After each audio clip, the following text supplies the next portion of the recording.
Impertinent persistence. Keihatsu couldn't tell what was more irritating, the constant ache of his healing shoulder, or the meetings with the dignitaries from Fontaine and Greenleaf that he'd had to sit through for the last 2 days. It had been 2 weeks since his battle with Motochika, and the chosen representatives from each kingdom had since arrived to negotiate on their sovereign's parts in the upcoming war effort against Ignis.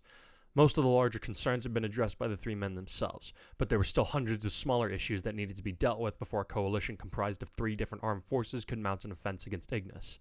As the leaders of their nations, it wouldn't do for them to be away for too long, so they had chosen their best and brightest to represent their interests for the Alliance while they returned to gather their forces in their respective homelands. Both warlords had pledged their people in support to the defeat of their fiery neighbors, but someone seemed to have forgotten to inform the noble houses of the water and grass nations of that fact. My countrymen are already providing the necessary gold to feed the waterlogged brigands that your nation calls warriors, sniffed a man named Uchisato from Greenleaf. We are under no obligation to afford your Pokémon any unnecessary comforts. Now, do not conduct yourself as such, brother, said another man nearly identical to him. We must take care to display the hospitality of our people to those that are in need. After all, it is not so bad to grant them a simple request of a few extra tents for their beloved partners. If what I have heard of Fontaine is true, this is probably those poor creatures' only chance to spend the evenings under shelter. Most warriors in their country are too busy training to be like their leader to pay any attention to creating a home any more stable than some sticks covered in swamp mud. All of his words were delivered with a gentlemanly charm, which just made this Urokusai character so much more irritating. At least my people have the decency to train with their partners, shot back a rugged-looking man named Yoshitaka, one of Motochika's newest advisors. You Greenleaf idiots are too soft from sitting in your tree houses to actually get down and sharing the work with any of your Pokemon. No wonder Hideyoshi's been tearing apart your border soldiers. I doubt any of them have actually fought anything more powerful than a Lotad. You dare mock the sacrifice of our countrymen, Ujisato sputtered furiously. Were it not for their heroics, Hideyoshi would have already moved on to conquer the mudhole you call home. Hideyoshi hasn't come after us because he isn't a total idiot. He knows we'd be more than bloody in his nose if he tried anything, said a woman of Fontaine with a smug grin. And now that I think about it, Yoshitaka has been giving your people too much credit. You talk big, but I doubt you two would be able to take on a Magikarp in its sleep. Why, you— Enough! Keihatsu's voice preceded the sound of his armored fist slamming on his throne's arm as he glared at the 4 representatives from the neighboring kingdoms. When he was certain that he could speak without losing his temper again, he said in a more controlled tone, I think we have each reached the limits of the courtesy we are willing to extend one another for today. We will retire for the evening and resume these discussions over breakfast tomorrow, and I will thank you all for remembering that we are in the same side of this conflict. Ujisato, Urokusai, stop acting as though you are Jirachi's gift to us all because your master authorized you to spend Greenleaf's fortunes on our collective well-being. Go and Yoshitaka. I should like to see the both of you best my man Naoshige in combat before you start boasting of your own abilities to battle the men of Ignis. Even as he spoke, the veteran warrior leveled his steely gaze on the 2 Water Kingdom representatives, his quiet demeanor unsettling even their carefree spirits.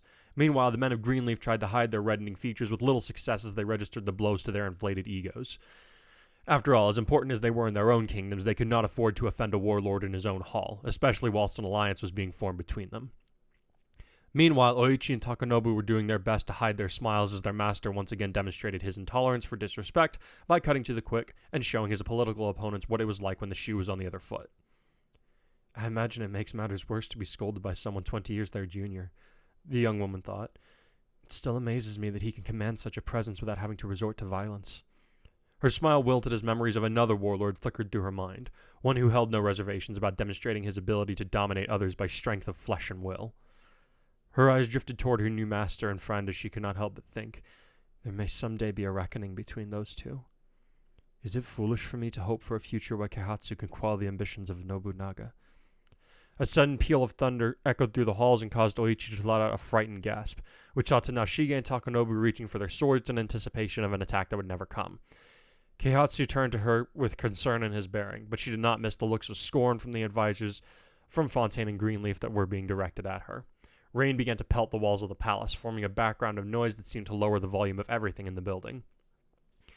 Aurora must be running scarce on talented administrators if the best Lord Keihatsu can find is a girl that jumps at her own shadow.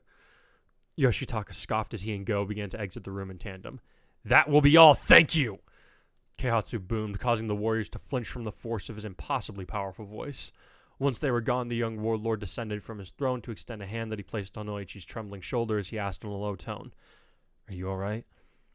Yes, my lord, she said unconvincingly as she continued to shiver from the force of more vivid memories that she had tried to outrun. I was simply lost in thought in the storm. It took me by surprise. The young warlord knew that she was only telling part of the truth, but he knew better than to try and ferret out any answers from her while there were others present. So it was that he lowered his tone further and said, I have my walk through the town, and then we all have to take supper with the heads of the noble houses tonight, but afterwards, let us two share in some tea in my study. We may talk more freely. Is that suitable for you? Of course, my lord, she said with a slight bow toward him. As you command. It's not a command, but a request, he said, his tone still gentle and his eyes soft upon her frightened frame. If you would rather retire early this evening, I understand. No, my lord, she answered with a swift shake of her head. I would very much enjoy some time alone with you. Sitting through dinner with the noble families is a small price to pay for your time. I'm glad to hear it, he said as he smiled warmly while she blushed and gave him the tiniest smile in return. Takanobu coughed as he and Nashige stood side by side. I truly hate to interrupt, my lord, but it might be best if you change into an outfit that does not give the appearance of an impending battle. I understand wearing your armor in the presence of dignitaries, but it's time for you to be with our people. And while I much enjoyed you striking my detestable brother-in-law, the nobility have been more amicable as of late. Mayhap it is time to soften the iron fist, and extend a more welcoming hand to those who are ready to support you. Nashige rumbled quietly. Keihatsu sighed heavily and replied, As you say, but but armor or no, if someone so much as complains about the draft criteria, I will be feeding them to your Snorlax, Takanobu. My lord, he does not eat people, the young advisor said slowly. You are aware of this, correct? Not according to the soldiers in the palace, Keihatsu said with a slightly evil smile. The way I hear the battle at the border described, your Snorlax roasted 24 men and devoured them in as many seconds. They what? Takanobu yelped, his face blazing red. How dare they spread slanders of my partner! I shall have the head of whoever began these audacious rumors and use them as an ornament over my hearth! With that, he left the throne room, growling angrily to himself through gritted teeth. My lord, Nashige asked as he watched his friend depart. Yes? Do you ever intend to inform him that it is your head he is seeking to mount over his fireplace? Keihatsu mused as his mischievous grin widened. Let us grant him a few days, see if he can't work it out. As you wish. Once Keihatsu had changed into more comfortable clothing and put his arm in a sling per the request of Oichi, he summoned his guards and began his stroll through the capital amid the rain that had lightened up after a half-hour of downpour. His advisors had initially protested his continuing of the routine, at least while his arm healed, but he had stubbornly insisted that he maintain contact with the common folk. Nashige and the others had worried that by appearing in public with a wounded arm, it would cause the people to lose faith in the strength of their leader. He had quelled their arguments by saying, If they question my invulnerability, I welcome it. No leader should be seen as a god to his subjects, but rather as a fellow man who is doing his best to answer the call of his station. I received these injuries defending my homeland, and I shall not hide that fact. I am proud to have fought on behalf of Aurora, and all who see my wounds will know it. That had been that, and he continued with his visits. There were some who whispered and pointed at his injured state, but Keihatsu always smiled at them and explained his state of health if they were willing to listen. As a result of that and the stories that had been circulating throughout the land of his valor and skill in battle at the border, the common folk became even more receptive to their young ruler. Many of those that had regarded him with cold indifference now humbled themselves in his presence because of what he had done, and not simply because of who he was. There were still those who maintained their doubts, but they were now a minority instead of a near majority. Your arm, does it still trouble you, my lord? Asked Munezane as Keihatsu touched the injury with only a small grimace while passing between two of the market streets. Only to the point of being an irritant, the young warlord answered as he lowered his hand. My physician says that it shouldn't be a week before it is completely healed up, and then I can be free of this sling. Why not have a healer mend it for you completely? Asked another guard. Surely there is someone among the royal servants who could do so. It was true, there were warriors with the gift to heal people as well as Pokémon. However, I prefer to them to save their strength for the coming conflict, Keihatsu answered his subordinate. We are not at war yet, and so I can allow my body to heal at the normal rate. Healing people is an exhausting process, and I cannot have any of our clerics suffering from fatigue when we could leave it any day. We could? Asked Munezane, seeming surprised. I thought you were saying that it could be until the autumn before your forces might depart. Things are proceeding at a different pace than I had anticipated, though who knows? Their master said with a shrug that made him grimace as his shoulder flared. Politics are a strange game with rules that seem to change on a daily, if not hourly, basis. His men all exchanged puzzled looks among themselves, which forced him to hide a smile. He felt a little bad about lying to them, but it had been Nashige's suggestion to switch up his musings concerning the war effort when in public. This wasn't necessarily to flummox his men. After all, he trusted them with his life, but more for any hidden ears among the common populace that had less than Aurora's best interests at heart. Hideyoshi did not strike him as the type smart enough to send spies into his land to gather intelligence, but Takanobu had warned him about the man's two closest advisors, Kanbei and Hanbei. He had fought Kanbei at the border, and intelligence had led Keihatsu to believe that he was a cold, calculating man who believed in never allowing emotions to interfere with his actions and decisions. This, coupled with the fact that he had a strong affinity for ghost types as much as fire Pokemon, and his unnaturally pale complexion, had led to the more superstitious Ignesians to believe that he must be a necromancer, or perhaps a spirit of one of the past warlords inhabiting the body of someone foolish enough to tread on his burial grounds. Hanbei was a completely different kettle of fish to his colleague, though not necessarily in a way that endeared him to the public either. The younger warrior was recognized as a genius in combat, winning battles in his homeland single-handedly, and with seemingly minimal effort. Rumors even abounded that he was stronger than Hideyoshi himself, and that the only reason he was not sitting on the throne was because he was too lazy to challenge the current ruler. Keihatsu wasn't sure he believed the last part, but his indolence might be attributed to why the man had never managed to succeed in his raids at the borders of Greenleaf and Aurora, given that he was supposed to be so smart. Either way, the leadership of Aurora wouldn't put it past the two junior warlords of Ignis to send spies into their countries to try and predict their southern neighbors' movements. Keihatsu speaking contradictions while in public would serve to pollute any gathered information for the Ignesian spies in their midst. Since Nashige had lived through a war with one of Motochika's predecessors, a clever man from the time when things were less hospitable between Aurora and Fontaine, Keihatsu thought it wise to heed the veteran's advice in this case. The young master was brought out of his thoughts as his retinue found themselves in the late afternoon marketplace, full of busy people and Pokemon. Eevee seemed to be telling Vaporeon of all of his favorite spots to visit, most of them largely dependent on who would give him free treats and which Pokemon were fun to annoy, though their master did his best to prevent such behavior. He may be regarded with favor by the public, but that did not mean he was going to overlook erroneous behavior from his partners. As he watched his first partner scamper off with his new friend, he allowed himself a smile at the thought that perhaps the title of Warlord wouldn't turn out to be as lonely as he had once feared. Eevee now had a playmate and a blood relative to spend his idle hours with, and he had Oichi to hold back the sense of isolation that had descended upon him since his father's death. I wish I could invite her out with me on these excursions, he thought as he waved to an older couple who bowed their silver heads in recognition. I get the feeling that she might not be up to appearing to the masses at my side, nor would it be appropriate, I imagine. He remembered that the only woman that his father had ever appeared with in public was his wife. Not even Keihatsu's mother had been granted such an honor, and she was the only one of the warlord's lovers to have given him a child. Keihatsu was clearly not one to cling too tightly to traditions, but he also knew what the public would think if he were to bring the girl with him on one of his outings. He did not wish to subject her to suppositions and rumors any more than she had already been. Perhaps in time. He had a smile on his face as his retinue was suddenly set upon by three dirty young children, all of them sharing similar enough features that they had to be siblings. "My lord," said the oldest of three, a lad no older than 9 or 10. He got down on his knees, his siblings following his example a little hastily as Keihatsu had his men step aside so that he could stand in front of them directly. "We are your humble servants." "Rise, all of you," he said as the people in the marketplace began to take notice of them. "Is something the matter?"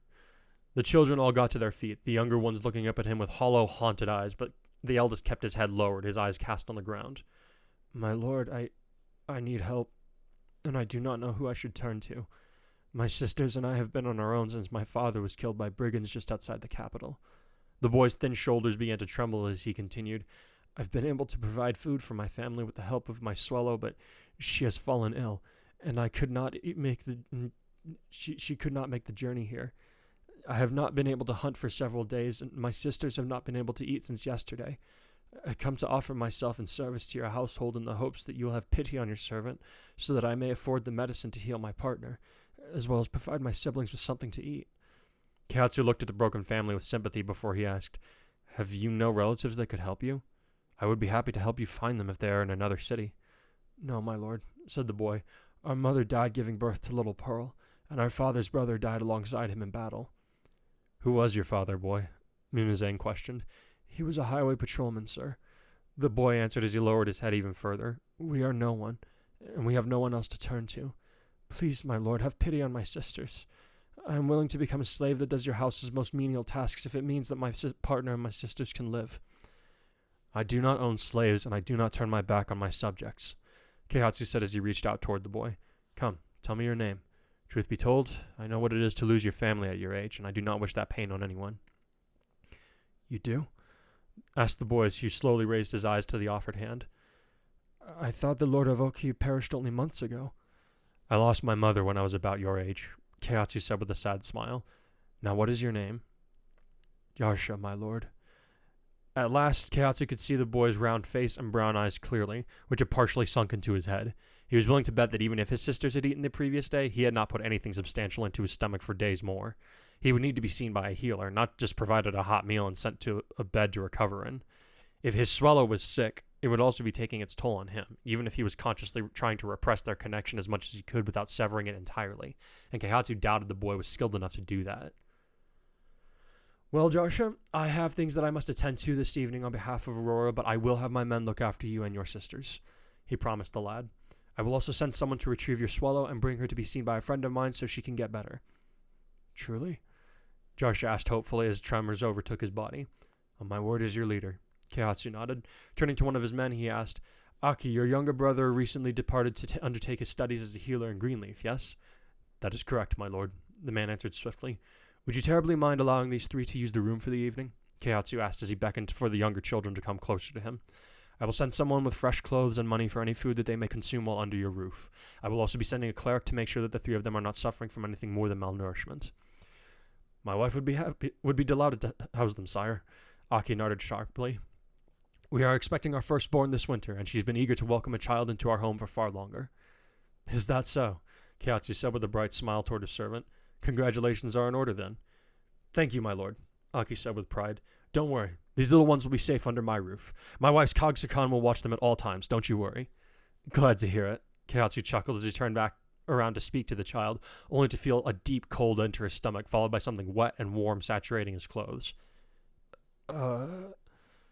Sorry, Lord Keihatsu, said Yarsha as he pulled back his hand.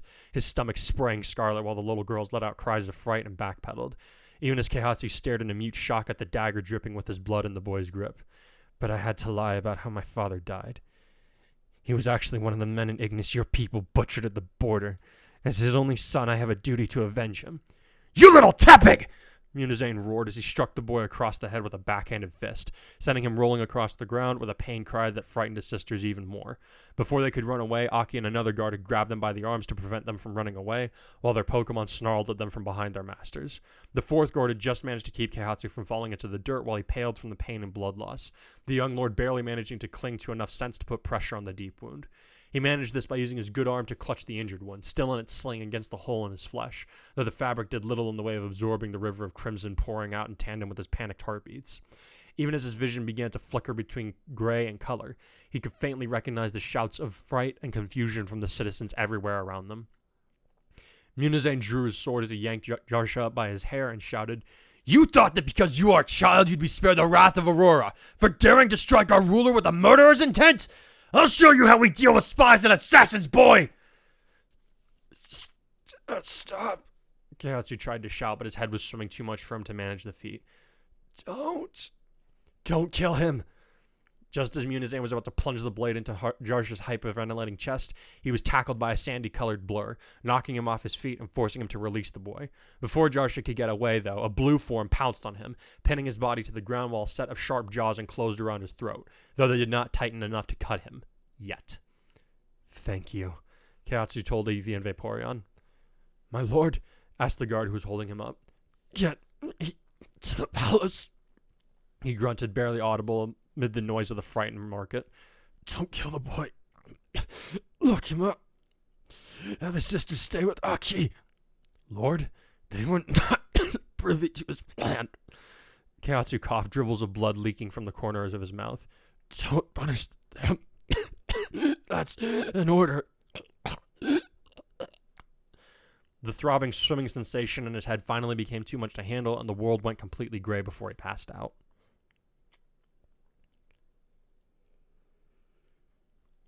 He awoke, he found out later, to a full day after the pounding.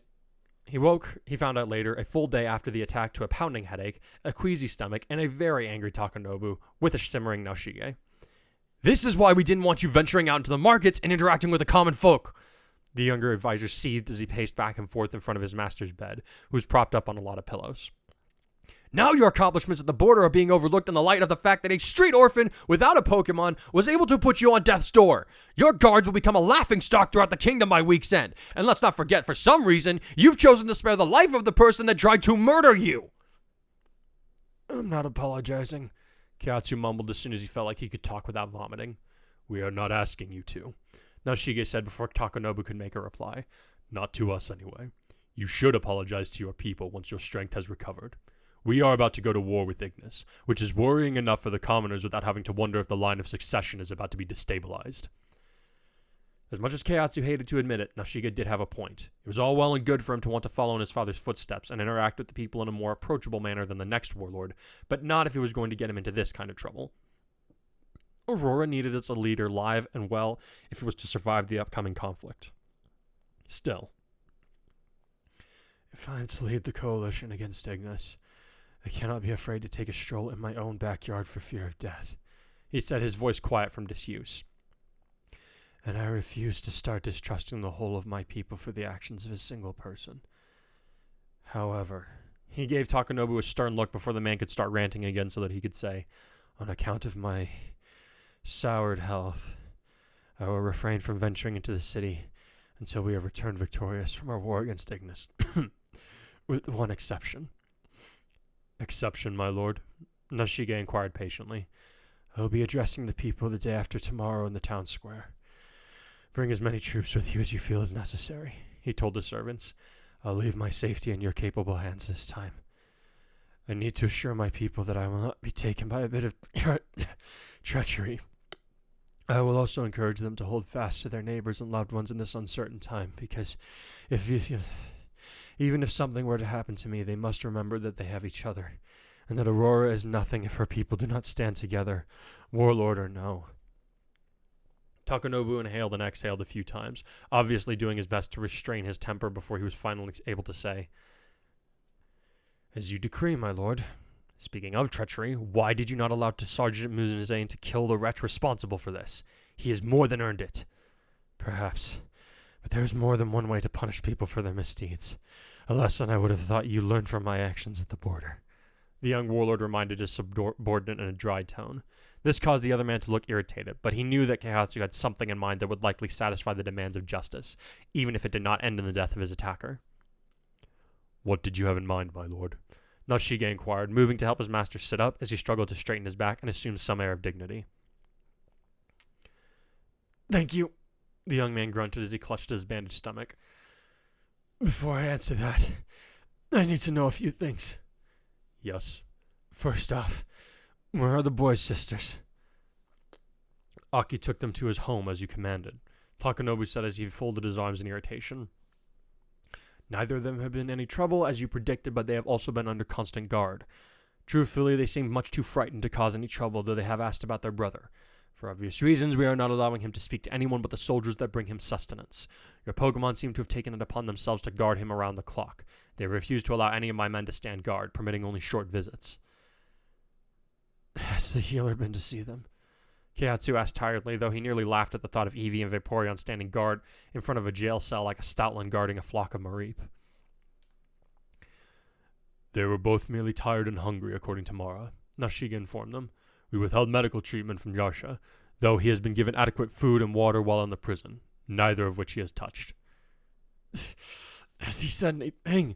Keihatsu hissed as his stomach protested his movements. Yes, just one phrase over and over again, whenever someone approaches the cell other than the men I stationed there to guard him. Takanobu nodded. He says I am already dead. Keihatsu's expression became even grimmer as he heard those words. He knew them. Any citizen of Ransai that knew their history had heard the mantra of the spies that had been acted as the unseen hands of warlords in ages long past. Back before Ransai's culture had become more centered on honorable combat, it was not uncommon for a warlord to hire spies to take out their enemies for him or her. One ninja clan in particular that came from the dark land of Yaksha had a saying among themselves in the event of their capture. I am already dead. It was a mark of their resolve to give their enemies as much information as a corpse would, until they were either executed or succumbed to the wounds of their tortures. According to the legend, never once had one of those ninja cracked, even under some interrogation procedures that could only be described as inhumanely barbaric. Now they seemed to have a child on their hands who had taken their ideology to heart and would genuinely rather die than accept any kind of assistance from a sworn enemy. I have an idea on how to handle him now. Keihatsu grunted as his brow furrowed in thought. Have the boy brought to me in the presence of the noble houses tonight. My lord, you should be resting. That was not a suggestion, Takanobu, Keihatsu said sternly. I am grateful for your concern, truly, but I will rest once the situation has been dealt with. Now where the devil is Oichi? Takanobu and Nashige exchanged an uncomfortable look before the younger man answered, She has not come out of her room since yesterday evening. Why? She did not say much when I spoke to her through the door, but it seems she is afraid people will assume that she is responsible for the attempt on your life, because it took place so soon after her arrival. Nashige replied, No one thinks so. I've even had some of my people make discreet inquiries around the palace and the city folk. I think she sees herself as some sort of bad luck charm to you. I'm going to talk to her! Keihatsu grunted as he tried to move out from under the covers, only to be defeated by the pain of his wound. I will have to beg to differ on this count, my lord, Nashige said in a tone that brooked no arguing, even from his master. I will, however, alert her to the fact that you have awoken and nearly spilled your entrails on the bed trying to reach her. That's probably a better idea, yes. Keihatsu gasped as he fell back into his pillows. A word of advice, my lord, Takanobu said dryly. Patience wins a lady's hand, not haste. Go tell the dignitaries from Greenleaf and Fontaine that I will see them tomorrow morning, the young master grumbled while his face heated up. As Takanobu made to leave with a slightly superior smirk, he added in a lowered tone, Thank you for looking out for me, Takanobu. The advisor's expression softened a little bit as he replied, You are welcome, my lord. Also, the details of the treaty now only require a sigil of approval in addition to a written letter of apology. Apology? Keihatsu grunted a little angrily. What, am I supposed to apologize for getting stabbed and putting the meeting on hold? And who negotiated on my behalf? The Lady Oichi spoke for you before shutting herself in her room, Nashige answered calmly. It was quite something to see, really. Takanobu and I were trying to sort out how to best represent your interests when she offered her services as a negotiator. Since we were getting ready to see if Tsunehisa might be willing to help us discreetly, we thought you would prefer this alternative. With our knowledge of the kingdom's capabilities and finances, she somehow managed to get Greenleaf to fund the campaign and Fontaine to act as the vanguard for the marching column, which puts Aurora troops largely in between them during travels, all without raising her voice even once. Then again, it may have to do with more with the apology that you now or load Mortichika on my behalf. Again, why am I apologizing to the head of another nation? Keihatsu was starting to get irritated at the fact that his questions were being avoided, but he also couldn't help but feel pleased that Nashige was coming to respect Oichi in a manner similar to Takanobu. Because Yoshitaka said something to the effect of you being a pushover because of what happened in the marketplace, and Nashige... Takanobu paused as the veteran advisor regarded him passively before saying, Well, he took exception to that. It wound up falling to Go to complete the negotiations on behalf of Fontaine. Keihatsu's eyes widened in surprise as he regarded the older man with something like renewed respect. Will Yoshitaka be okay? He asked him. There will be no lasting damage to his body, though I may not be able to say the same of his pride, Nashige answered as he bowed deeply to his master. Forgive my impatience in the heat of my anger, my lord. I should have restrained myself better in your absence. Don't worry about it. Keihatsu laughed, though he cringed from the pain it caused him. Knowing Motochika, he'll probably laugh about it. Even so, I think it may be best to send a letter of apology along with a signed coalition agreement, Takanobu said with a barely contained chuckle. I can pen it myself if you are not feeling up to the task and then submit it to you for review, my lord. That's kind of you, but I'll handle the matter myself. Keihatsu laughed again. I get the feeling that I'm in for a few days of bed rest, so it'll be good to have things to occupy my mind, especially things that I find amusing. He smiled at his servants before saying, Now, go tell Lady Oichi that I wish to see her and send for Sato. I'll need help getting to the Grand Hall tonight for when I summon Joshua to face his sentencing. As you wish, my lord.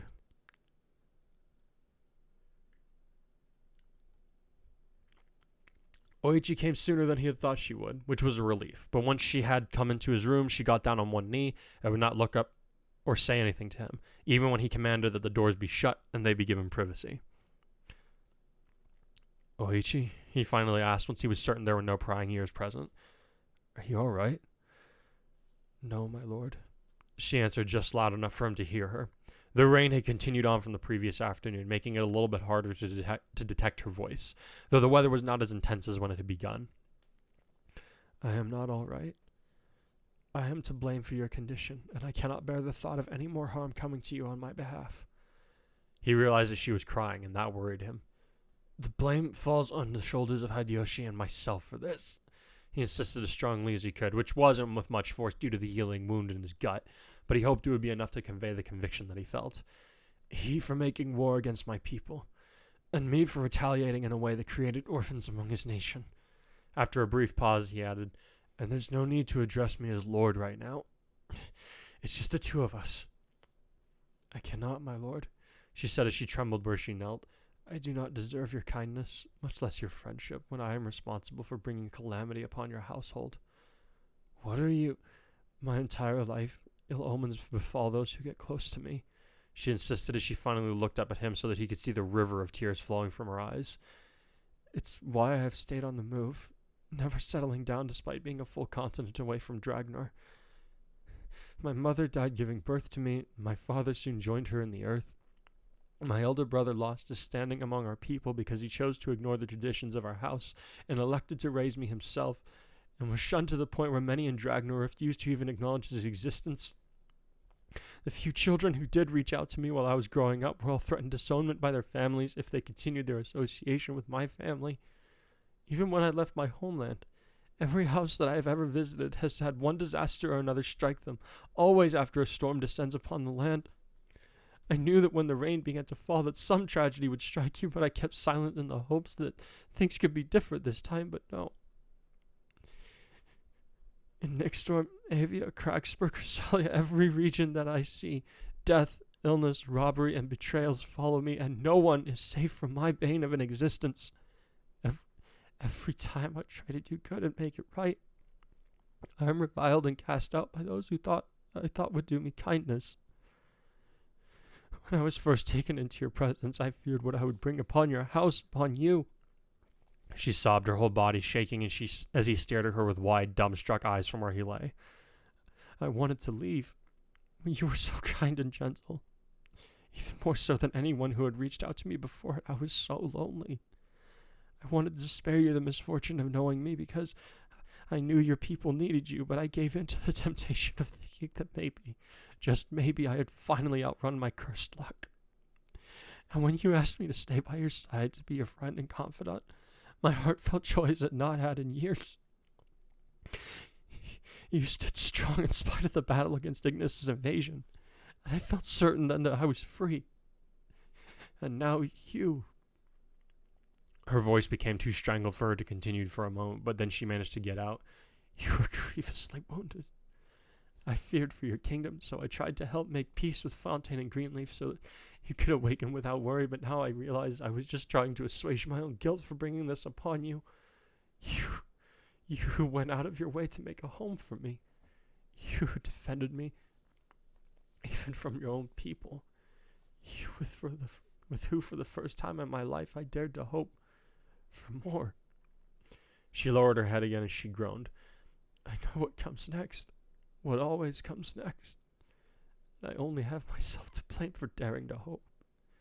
She drew in a breath to say one last thing, but she was cut off as she felt something warm and a little heavy drape across her back and pull her forward until her brow rested in a soft fabric. My lord, she whispered. We discussed this, the young master of Aurora murmured as his body trembled in pain.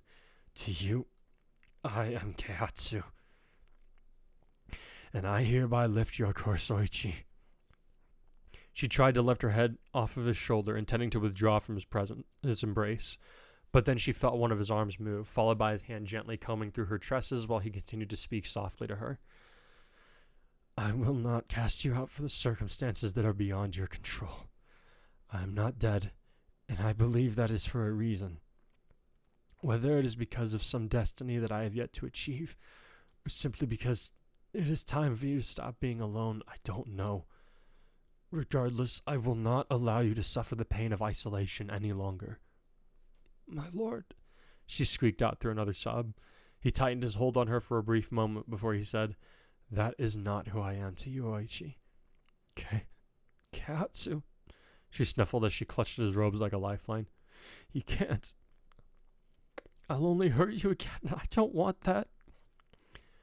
I can, and I will, he replied as sweat began to line his brow while his stomach burned where he had been struck. I will hold on to you, Oichi, if you let me. If it is what your heart desires. You owe me nothing, she cried as her body heaved while he continued to run his fingers through her hair, trying to soothe her tortured soul. Why? You were not wrong to hope with me, he answered in a barely audible voice. You were not wrong to wish for a home, for more. I will give you whatever your heart desires if it means that you will stay with me, and in whatever way you want to stay. No one should suffer as you have, and I have the power to make sure that it never happens to you again, so I shall. Keihatsu, she managed to get out through another shuddering breath. I don't want to leave. I never want to let you go, but I don't want to hurt you again. More than anyone I've ever met, you don't deserve the misfortune that I bring. You leaving would hurt me more than any misfortune, more than any lethal wound, he told her as he finally let her draw back so that he could seat himself on his legs and look her in the eyes. He brought his hand to the side of her face, which initially caused her to flinch, so he froze in place, not wanting to frighten her. After the moment had passed, she closed her eyes and leaned into his touch, allowing him to caress her tear-soaked cheek and use his thumb to wipe away the liquid spilling from her eyes. It was then that he said, Please don't go. She lifted her hand to clutch at the one cupping her face as she asked, You'll never send me away? You won't hate me? Never, he vowed. Please, stay for me. For you, she repeated as she pressed her brow against his while her body continued to tremble with clashing emotions. Anything, Keihatsu. He let out a pent-up breath of relief as he said, Then, if you're willing to do anything, would you mind helping me get back to bed? Huh? My stomach and arm really hurt, he admitted through his gritted teeth. Please help me. Oh! As she moved to help him struggle to his feet on shaky legs, he grunted. This does explain something I've been wondering since yesterday. It does? You seem frightened by the storm, he reminded her. I had attributed it to the time you saw Nobunaga with Zekrom. But I suppose that was not the case. Oichi flinched at the mention of their names, and Keihatsu immediately regretted bringing them up. Sorry, he apologized. That was tactless of me. But you are not wrong, she told him as she helped him sit next to the head of his bed. My brother was one of the first to be consumed by Zekrom's lightning. Ever since that day, storms have terrified me, and they always prelude some disaster or another. Not this time, Keihatsu insisted. This time it heralds nothing but that of a good crop for the farmers tending the fields. Some of the barley fields caught fire due to the lightning. Oichi's face became hidden by a veil of her hair as she said this. Oh, the young man said as she helped him lay back into his pillows. Well, I suppose I'll have to provide aid and relief for the farmers, see if we can trade with Greenleaf to compensate for the loss of any excess crop. Wait, are you laughing? I was trying to make a joke, she admitted. She swept aside her hair and looked him in the eyes while she tried to brush the remnant tears out of her face with her kimono sleeve. I suppose I could have done with better timing. Keihatsu snorted before he began to laugh, clutching at his stomach as it ached and burned, unable to help himself. Ow! Wait, stop laughing. Can't help it. He chuckled through his grimace. You actually had me there for a moment. Ow. I didn't know you possessed that kind of humor. He continued to laugh, trying in vain to stop himself, the pain somehow only serving to make it all funnier to him. I may have some form of brain damage, he thought idly as his head swam. Stop laughing or you'll reopen the wound, Oichi insisted as his shoulders continued to shake with laughter. When it became clear that he was not going to stop anytime soon, her cheeks blazed red before she said, I beg your forgiveness in advance, Keihatsu. Then she moved fast, placing her lips against his while shutting her eyes tight. The intimate contact caused Keihatsu's laughter to cease immediately. Initially, his muscles seized up, causing his stomach to hurt worse. But it wasn't long before he relaxed his whole body and allowed the kiss to send warmth through him that put his mind at ease. It only lasted a few seconds, but when it was over, the young warlord found himself torn between more or less being sedated and wanting another. Oichi quickly withdrew and turned away from him. 1,000 pardons, She mumbled in a slightly strangled voice. I found myself at a loss for how to get you to calm down, and I took advantage of your weakened state to indulge myself. Feel free, Keihatsu said a little stupidly while his own face began to color in full recognition of what had just happened. To take advantage of my weakness? If that's what we're calling it? Keihatsu? She asked as she looked shyly over his shoulder. That is to say, he squirmed a little bit where he lay before saying in a subdued tone, I quite enjoyed that, inappropriate as it may be. I mean to say that it's alright if you wanted that. I did too. You did? The girl inquired as she averted her eyes again. Very much so. In fact, he reached out a hand to her, which she moved to take, though her face was creased with puzzlement. I want more than this, Oichi. I don't care that I've only known you for a short span. Your actions on behalf of me and my people tell me that I'll never find a greater partner among all the people of Ransai. Her eyes widened and she let out a gasp as he went on to say, I offer you my hand in exchange for yours if you want it. When all she did at him was stare at him in mute shock, he added, I apologize for the lack of getting down on one knee and offering you a ring, but I'll see to rectifying that post-haste, provided you accept. You're serious, she gasped. As I said, I've seen how much you care about me and, more importantly, my people, all without asking anything in return, Keihatsu answered. You make me happy, more than anything or anyone else ever could or will. Then I accept. She nodded as she gripped his hand in hers with new joy lighting up her whole face. I don't know what possesses you to see these things in me, but I am glad that you do. I will strive to live up to your expectations, and I will love you always. Keihatsu's face creased with a huge smile as he said, I will work to ensure that you never have to fear anything again. I'll see to it that you always have a reason to smile.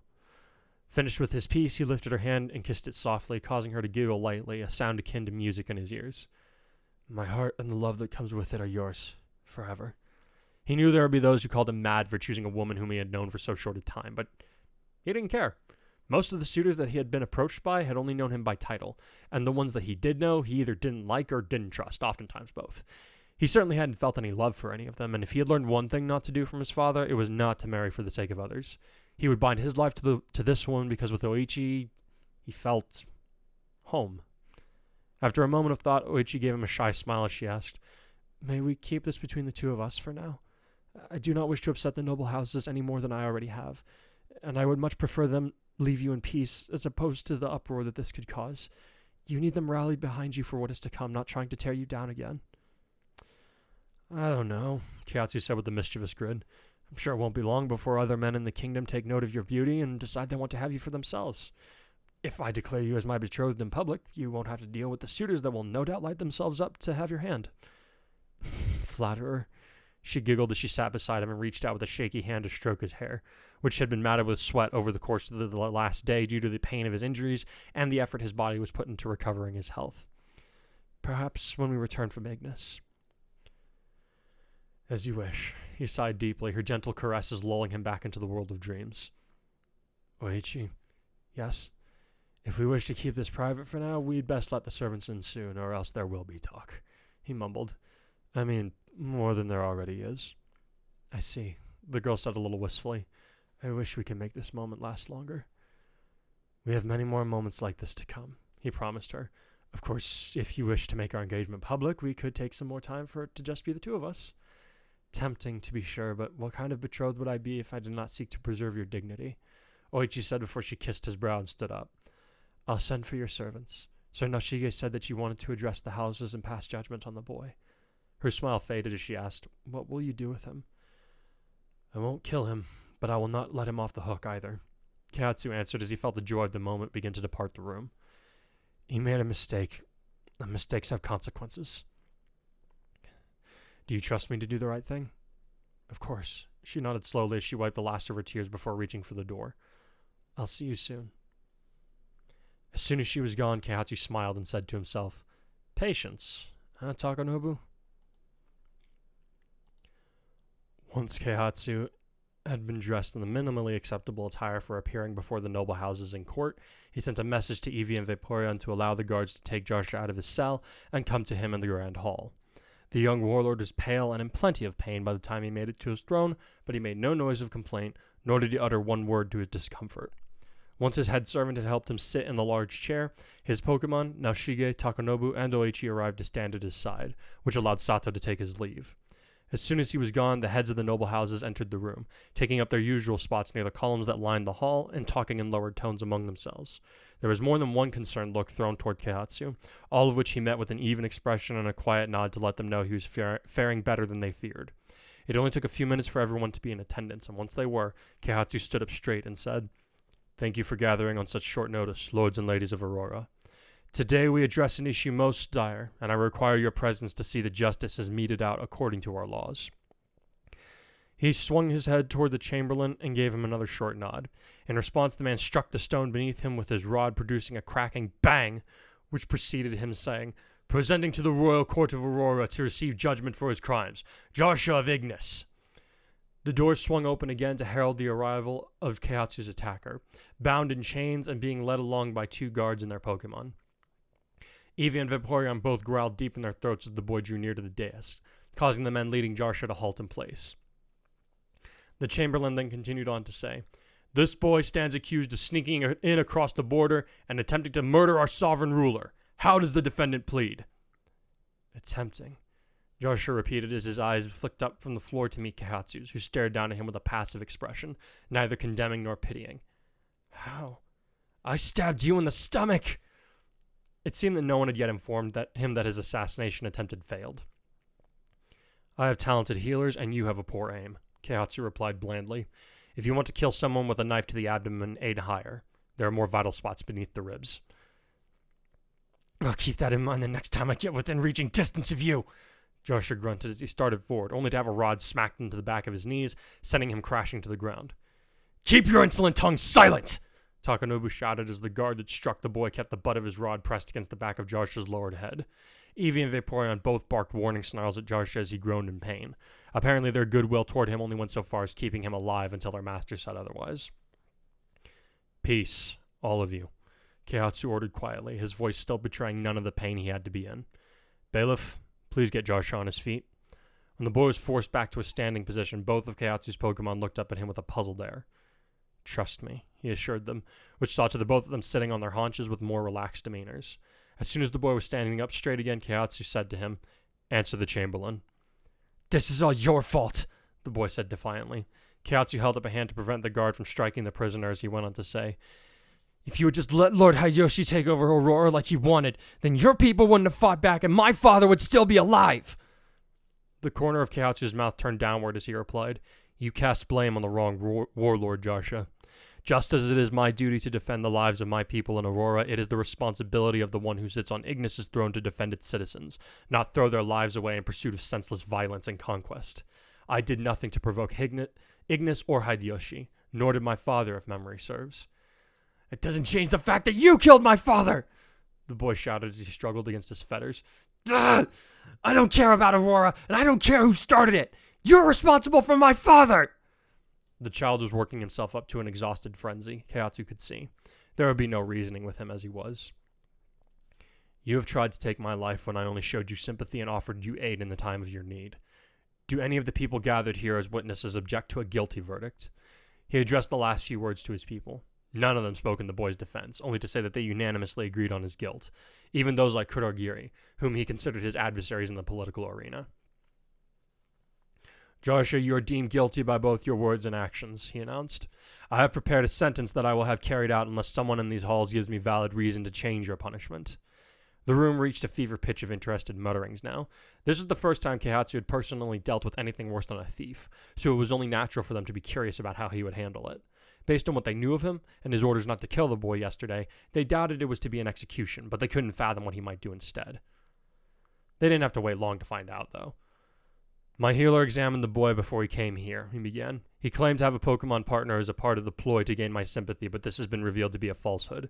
Had he been bound, I would have forced him to sever ties to his partner, as no Pokemon should be trapped in bondage to a murderous spirit like his." He paused before he went on to say, I know that this boy believed his life forfeit once he had accomplished his self-appointed mission. My continued living shall be a part of his sentencing. He will not be able to rest as long as I draw breath in this world. That much I can see." Joshua glowered at those words, which only served to further his point, but Keihatsu wasn't done yet. "From when we spoke in the marketplace, one thing still stands out to me as genuine, and that was the concern he holds for his sisters. Therein lies the key to his true punishment." Those last words rendered the entire hall dead quiet as many of the inhabitants began to assume the worst. "Don't you touch either of them!" Joshua shouted as he lunged toward Keihatsu, only to be held back by the guards yet again. "Your sisters will never come to harm on my watch," Keihatsu replied in the same tone that he had been using since the meeting began. "Which brings me to the next part of your sentencing, Joshua. You are hereby banished from my kingdom on pain of death. You shall take with you nothing but the clothes on your back, and the knowledge that from now on your younger siblings will be raised in the care of the noble Auroran houses, and that while they are, no one will speak your name or of what you tried to do. They are young enough that with time you will become nothing but a faint memory to them, though I imagine the memory of you being taken from them will haunt you for the rest of your life."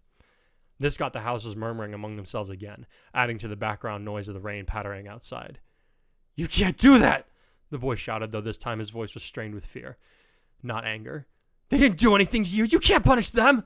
"I am not," Keihatsu said as steel entered his voice, and he slowly stood up from his throne and began to descend the steps. "I am punishing you according to the rules that you set, Joshua." "What rules?" the boy shouted as he continued to try and break free.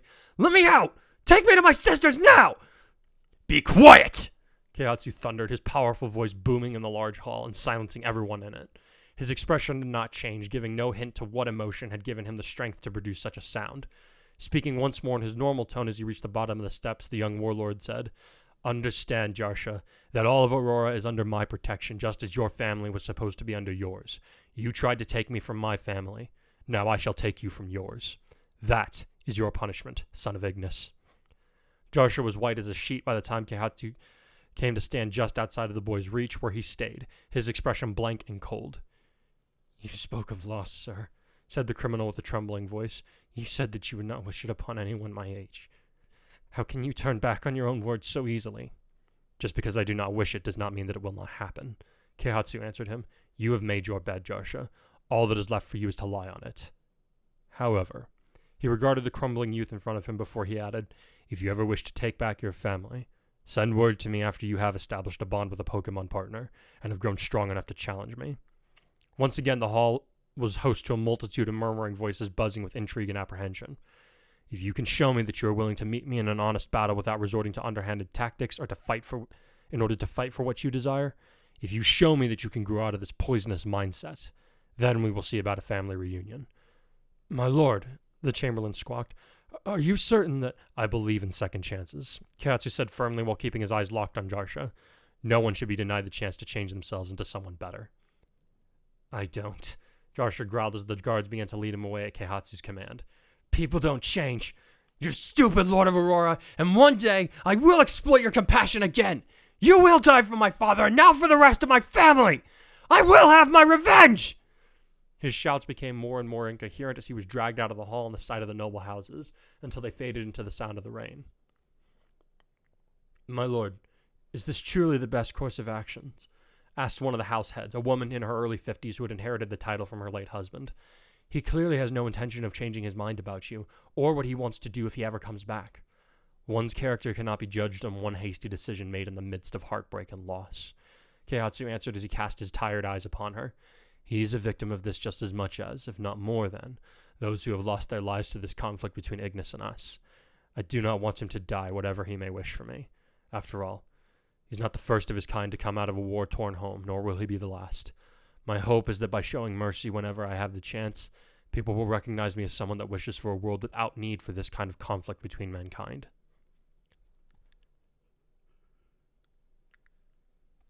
1 month later. The weeks following the attempt on Keihatsu's life passed quickly for the kingdom of Aurora, particularly those for the royal and noble houses. The young warlord recovered more quickly than the clerics would have thought possible without the help of a healing Pokemon, thanks to the tireless efforts and medical knowledge of Oichi, who had swiftly become recognized as the warlord's favorite servant. Rumors abounded about the true nature of their relationship, but neither the quiet girl nor the young warrior ever commented on the matter. Much of the time that was that past was spent in preparing the nation for war alongside Greenleaf and Fontaine, gathering troops from across the cities and towns on their borders, as well as implementing the draft under the strict conditions that Keihatsu had held as advisors to. They wound up being a few dozen short on the warriors and Pokemon, but Oichi suggested they supplement their numbers by making 2 platoons of freelance warriors, whose pay would be determined depending on their individual contributions to the upcoming battles. Some of the noblemen had scoffed at the idea of allowing freelancers to fight alongside their men. But when Keihatsu told them that they could either help contribute more of their household members or their wallets to pay for the extra help, they unanimously chose the latter. Freelance warriors were not uncommon in Ransai, drifters many people called them, owing no allegiance to any noble houses or towns, not even necessarily to their own homelands, wherever they came from. Some of them served nothing but their own interests and formed gangs that had to be dealt with by the local police forces. Many were simply out for hire, whether that be in the temporary employ of a farmer having trouble with pest Pokemon, or a warlord who needed help driving away mercenaries and other rogue elements. The only change that Nashige made to Oichi's plan to hire such people was to disperse the freelancers among the already established militia units instead of keeping them all together. He pointed out that if some of the rogue warriors got it in their heads to get up to any funny business, it would be better to have them separated from one another, as opposed to giving them a cohesive unit to start with. He also stipulated that each freelancer would be paid 1/3 of their standard fee up front, with the remaining payments and contract bonuses to be delivered upon their return home. Motonari and Motochika also delivered what they said they would, much to the collective relief of Aurora's ruling houses. The leader of Greenleaf supplied all the gold needed to pay for their collective armies, and even aided in Aurora's reconnaissance efforts to gather foreign intelligence on Ignis that would help them in the coming conflicts. Fontaine's warlord saw to it that the needed troops in all 3 kingdoms were gathered at the border, where Keihatsu had driven Ignis back several weeks ago at the designated time. The night before they marched into enemy territory was the first time that the 3 warlords had seen one another since they had parted ways after Motochika and Keihatsu's mock battle, and fortunately, it was a pleasant reunion. To commemorate their alliance, Keihatsu held dinner with the other warlords and their advisors on the privacy of his airship, where a fine spread of food had been laid out for them. The warlords and their Pokemon were afforded a table while 3 others were laid out for the advisors of each nation. "Let me tell you, Kei, your chefs know their way around a roast mill tank." Motochika grinned as he sat to Keihatsu's left, while Motonari took the seat opposite of him with a smile. "Might have to pay off your cook to come work for me." "Good luck with that." The younger warrior snickered with amusement. "My man Nagata has a terrible fear of deep waters, and as I understand it, your castle sits next to the coast, yes?" When Motochika's face fell, Motonari laughed heartily before saying, "I did look forward to your witty retorts, Lord Keihatsu. I wish my wife Ari could have joined us. She would have liked you very much indeed, as would her younger sister." "Oh?" "My sister-in-law Ronya seems to have taken an interest in your exploits as a warrior after I recounted your skill in battle, as well as the rumors of your altruism when it comes to handling your enemies both on and off the battlefield," the older warrior said with another charming smile. "I was practically blackmailed into this, but I did say that I would mention her name to you." "Oh, that is to say..." Keihatsu stuttered for a few moments, trying to come up with a viable excuse to turn this new prospective suitor down without causing offense to Motonari. His own noblemen and women had learned by now to stop making their own approaches, so it was an issue he hadn't thought about or defended against for some time now. At last he was able to say, "That is a very flattering thought, but I think for now I had best focus on the war effort." "Nice save there," Motochika snickered. "Beg pardon?" "Don't think we forgot the last dinner party we attended with you," the rugged leader of Fontaine answered. "You just about put your countrymen in the cleric's ward when we got between you and your pretty advisor." "Perhaps when this is over, your family could join us for a celebration," Keihatsu suggested in an effort to steer away from that topic of conversation, to which the warlord of Greenleaf nodded readily, his eyes twinkling with amusement. "I would like that very much," he replied. "Oh, before I forget, that deerling you gifted me with hatched shortly before I came here. Leafa, my precious little girl, is taking care of him with the help of my palace nursery and Ari." Keihatsu breathed a quiet sigh of relief at this, but their peer had picked up on a new thread of conversation to pursue, his own amusement forgotten. "I almost forgot that you had a kid, Motonari," Motochika said, looking surprised. "When'd that happen?" "She is halfway to 4 years old now," the grass-type warrior replied with a wistful smile. "Ari nearly ripped my ear off when she learned that I might not make it back in time for Leafa's celebration of her 4th birthday, but I think that we have made peace about it." "When is her birthday?" Keihatsu asked curiously before sipping at his wine. "The beginning of Cyprus," Motonari answered, which was the month that led into winter and New Year in Ransai. "So, we have 6 months to get to Ignis, knock Hideyoshi off his throne, and replace him with somebody that isn't constantly looking to start trouble," Motochika said as he gave his allies a thumbs up. "Sounds about as hard as learning to ride a Sharpedo when I was 7. "You do not actually expect us to believe that you..." Keihatsu stopped himself when he noticed Motochika's raised eyebrow, then sighed before saying, I cannot tell if he is being serious or not, but I suppose that I should withhold my surprise until I actually see him do something that beggars belief. A wise policy when in his presence, Motonari said amicably. Glancing to the side, he said in a slightly louder voice, Grovile, if I catch you stealing from Eevee's plate, I shall let Superior discipline you. The wood gecko Pokemon shuffled back toward its own place at the table with a sulky expression, causing the three warlords to laugh among themselves. You're much nicer than I can afford to be, Motochika chortled. The last time I caught Samurott stealing desserts, I had to wrestle him out of the kitchen to make him stop. That, I believe, Keihatsu grinned. By the way, how has Sir Yoshitaka been since his visit to my kingdom? I apologize again on behalf of my servant. Ha! Are you kidding? Motochika guffawed. The man had it coming based on what Go told me. You are certain? Keihatsu asked, though he felt the smile tugging at the corners of his own mouth. Ah, please, even I don't expect somebody to brush off getting gutted by a kid they were just trying to help. The water-type leader snorted. You could do with a little more caution in the streets, sure, but you got a good heart, Kei. You have my respect not only for your power, but for having the stones to stick to your decisions, no matter who's telling you off.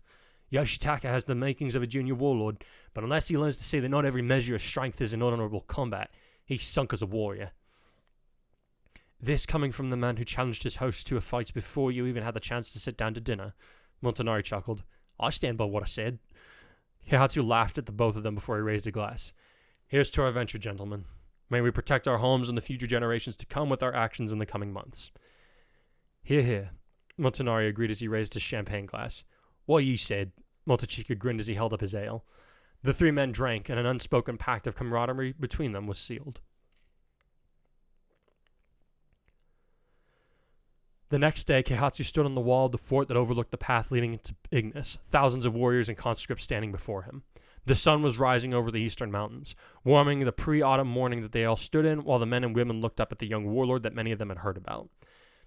They had heard tell of how he had driven back the forces of fire with a calm wrath and intellect beyond his years, but his fresh face caused many of them to wonder if it could possibly be true of him, especially those from Fontaine and Greenleaf.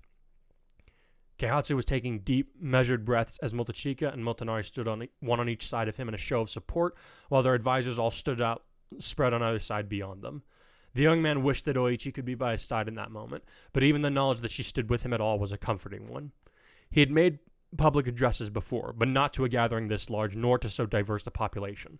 People from 3 different nations were all counting on him to make the right decisions, not only to lead them to victory over their enemies, but also to lead them into an era of lasting peace so that the mistakes of Hideyoshi would not be repeated. All of this was almost enough to make his knees buckle from the pressure and render him helpless in the face of the challenges confronting him. Father, give me strength, he prayed before he took a single step forward to further distinguish his presence from the others, while Eevee and Vaporeon perched on the ballista in front of him to look down on the assembled forces. Only then did the young warlord open his mouth to speak. My people, he began, his voice ringing loud and clear across the land, thanks in part to the Loudred that were dispersed among the soldiers catching the sound and redirecting his voice so that even those in the rear column could hear him easily. Men, women, and Pokémon of Aurora, I thank you for standing with us here today. Brothers and sisters of Fontaine and Greenleaf, I will be forever grateful for the support that you are rendering unto us.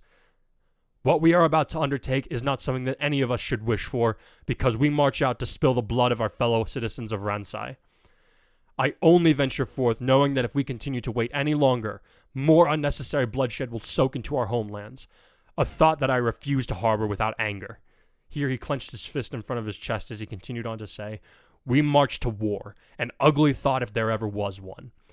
As we head into danger, knowing that many of those among us today will not return home with the living, I urge you to remember that we are not here with the intention to make our fellow man suffer. We fight to end the ambitions of one madman, not a warrior, not a nation of warmongers. Ignesians are no different from me than Lords Motochika and Motonari are from one another. Yes, their upbringings and cultures are alien to one another, and they may not always agree on important issues, but at the end of the day, we are all human and Pokemon.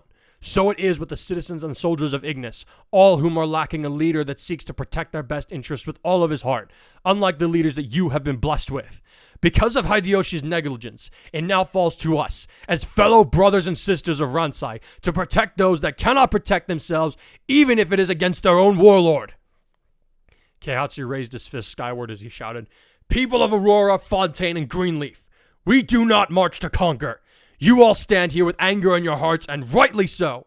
But I call upon you now to save the people not only of your own homeland, but also those of Ignis. Protect them from our common enemy, Lord Hideyoshi. He could see the crowds beginning to stir in response to his words, their fighters' blood finally awakening to his call of action.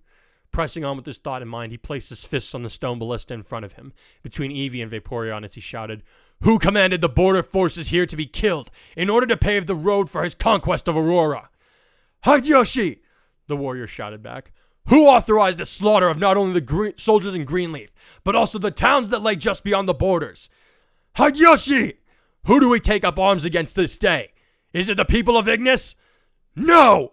the crowds roared, many of them raising their fists above their heads. "Then who do we march against this day, and every day until he falls?" "Hideyoshi!" the coalition bellowed, the masses finally united in the rallying call of their new battlemaster. "Remember it!"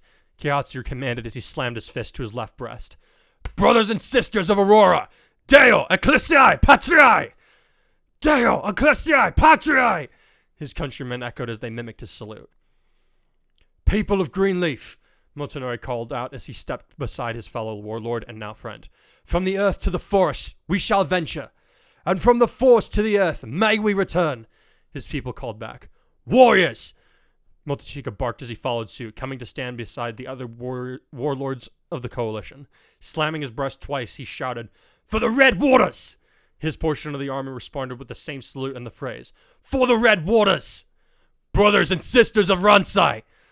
Keihatsu drew in a deep breath before he shouted, "To Ignis!" His Pokemon partners threw back their heads and declared their own allegiance to their master's cause. "To Ignis!" As the people below them combined their voices, the Pokemon among them responded to Eevee and Vaporeon's war cries, with roars and shrieks of their own. The collective shouts echoed throughout the forest and rumbled in the ground as the column began to move through the gate at the behest of their leaders. Keihatsu watched them go for a moment before he tore his gaze away and turned to face the advisors and warlords from the other nations before he could ask, "How was that?" "I'm ready to run all the way to Ignis and tackle Hideyoshi off the throne." Motochika grinned as he slapped Keihatsu on the back, and nearly introducing his face to the stonework beneath him in the process. "Motonori was right. You're the right face and voice for this campaign." "You did well to remind them of the human aspect of our enemies," the other warlord said approvingly. "It's all too easy to demonize our opponents, simply because they are on the other side of the conflict. You are quite correct. The people of Ignis are not our true enemies, but I doubt that any of us here could have phrased it in a way that could still inspire our troops. Well done, Lord Keihatsu." "You made a sterner stuff than I gave you credit for, I suppose," Yoshitaka admitted begrudgingly. "Eloquent and strong in presence," Urukusai commented with a slow nod. "Lord Motonori was quite correct to place his trust in your talents." "Your father would be proud," Naoshige said somberly, bringing a quick surge of pleasure to his master's heart. "I am proud to serve you, whatever that may be worth," Takanobu added quickly. "Come hell or high water, I am with you to the end of this, my lord." "Your words gladden me, both of you," he assured them with a broad smile. However, his attention was soon focused solely on Oichi as she drew closer to him as she said, "I once believed that the only measure of a warlord's strength was in his ability to dominate others and bend them to his will. Now, because of you, I know that there is a greater power to be found in raising others up above what they believed they were capable of. I know it because I not only see it in your men, but in myself too. Now we anticipate the change that you will bring to Ignis with your actions, my lord." As she finished speaking, a pink blob in her arms fixed its large green eyes on him and uttered a happy little squeal as he smiled at it. "Jigglypuff and I believe in you, Lord Keihatsu of Aurora," Oichi told him as she looked toward the distant volcanic lands in the Fire-type nation, where he knew their enemy lay, thinking himself beyond their reach. "You've crossed the line one too many times, Hideyoshi," Keihatsu thought as he clenched his right fist. "And when I come for you, don't hold your breath on me displaying my fabled mercies. As you'll soon discover, even I have my limits." And we're up. So okay, so I would like the record to stand that Silver here had a full extra month to read the chapter I sent him, and still waited till the last minute to do it. Well, what can I say? I work better under pressure. You work better under pressure? Okay, so... Have I told you about my school story? Have I told you about that? I don't think you have. So basically, during one of my semesters in college, I was at the beginning of the semester, and I'm in this Bible class, right? Yeah. And our science like, oh, and our professor's like, okay, so I'm gonna give you a project. You're gonna need to work on this project for basically the entirety of the semester. And essentially, it was an outline of the Book of John. And when I say an outline, I mean like a detailed, a verse by verse outline of the entire book. So we're it's like, talking okay, like so you need. concordance here? No, Sorry? No, that's different. Oh, it's different. It's Okay. completely different. Oh, okay.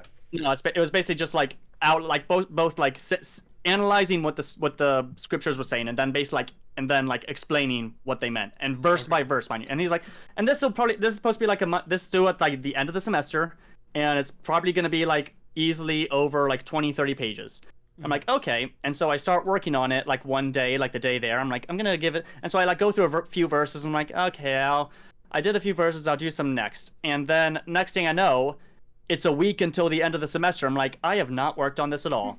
Oh no. And I have basically sat down for a solid week doing nothing but having the exact same Legend of Zelda song on loop as I crunch with my Bible open in one hand and my laptop open in the other. And basically, like, I'm able to crank out 35 pages of the outline in the span of a week. You're watching the Phantom Hourglass trickle down. That sounds. Well, no, like because how the I song, did the Legend of Zelda song I was listening to was from Wind Waker, not Phantom Hourglass, but okay. close enough. And so, yeah, and so I mean, thankfully, I forget what grade I got. I think I got like a B or something, but not bad. I mean, I presented my thesis for my ordination on like 2 days of not sleeping. Yeah. The point is that I do a lot of things under pressure and under a deadline. I and mean, that's there's something to be said for flying by the seat of your pants.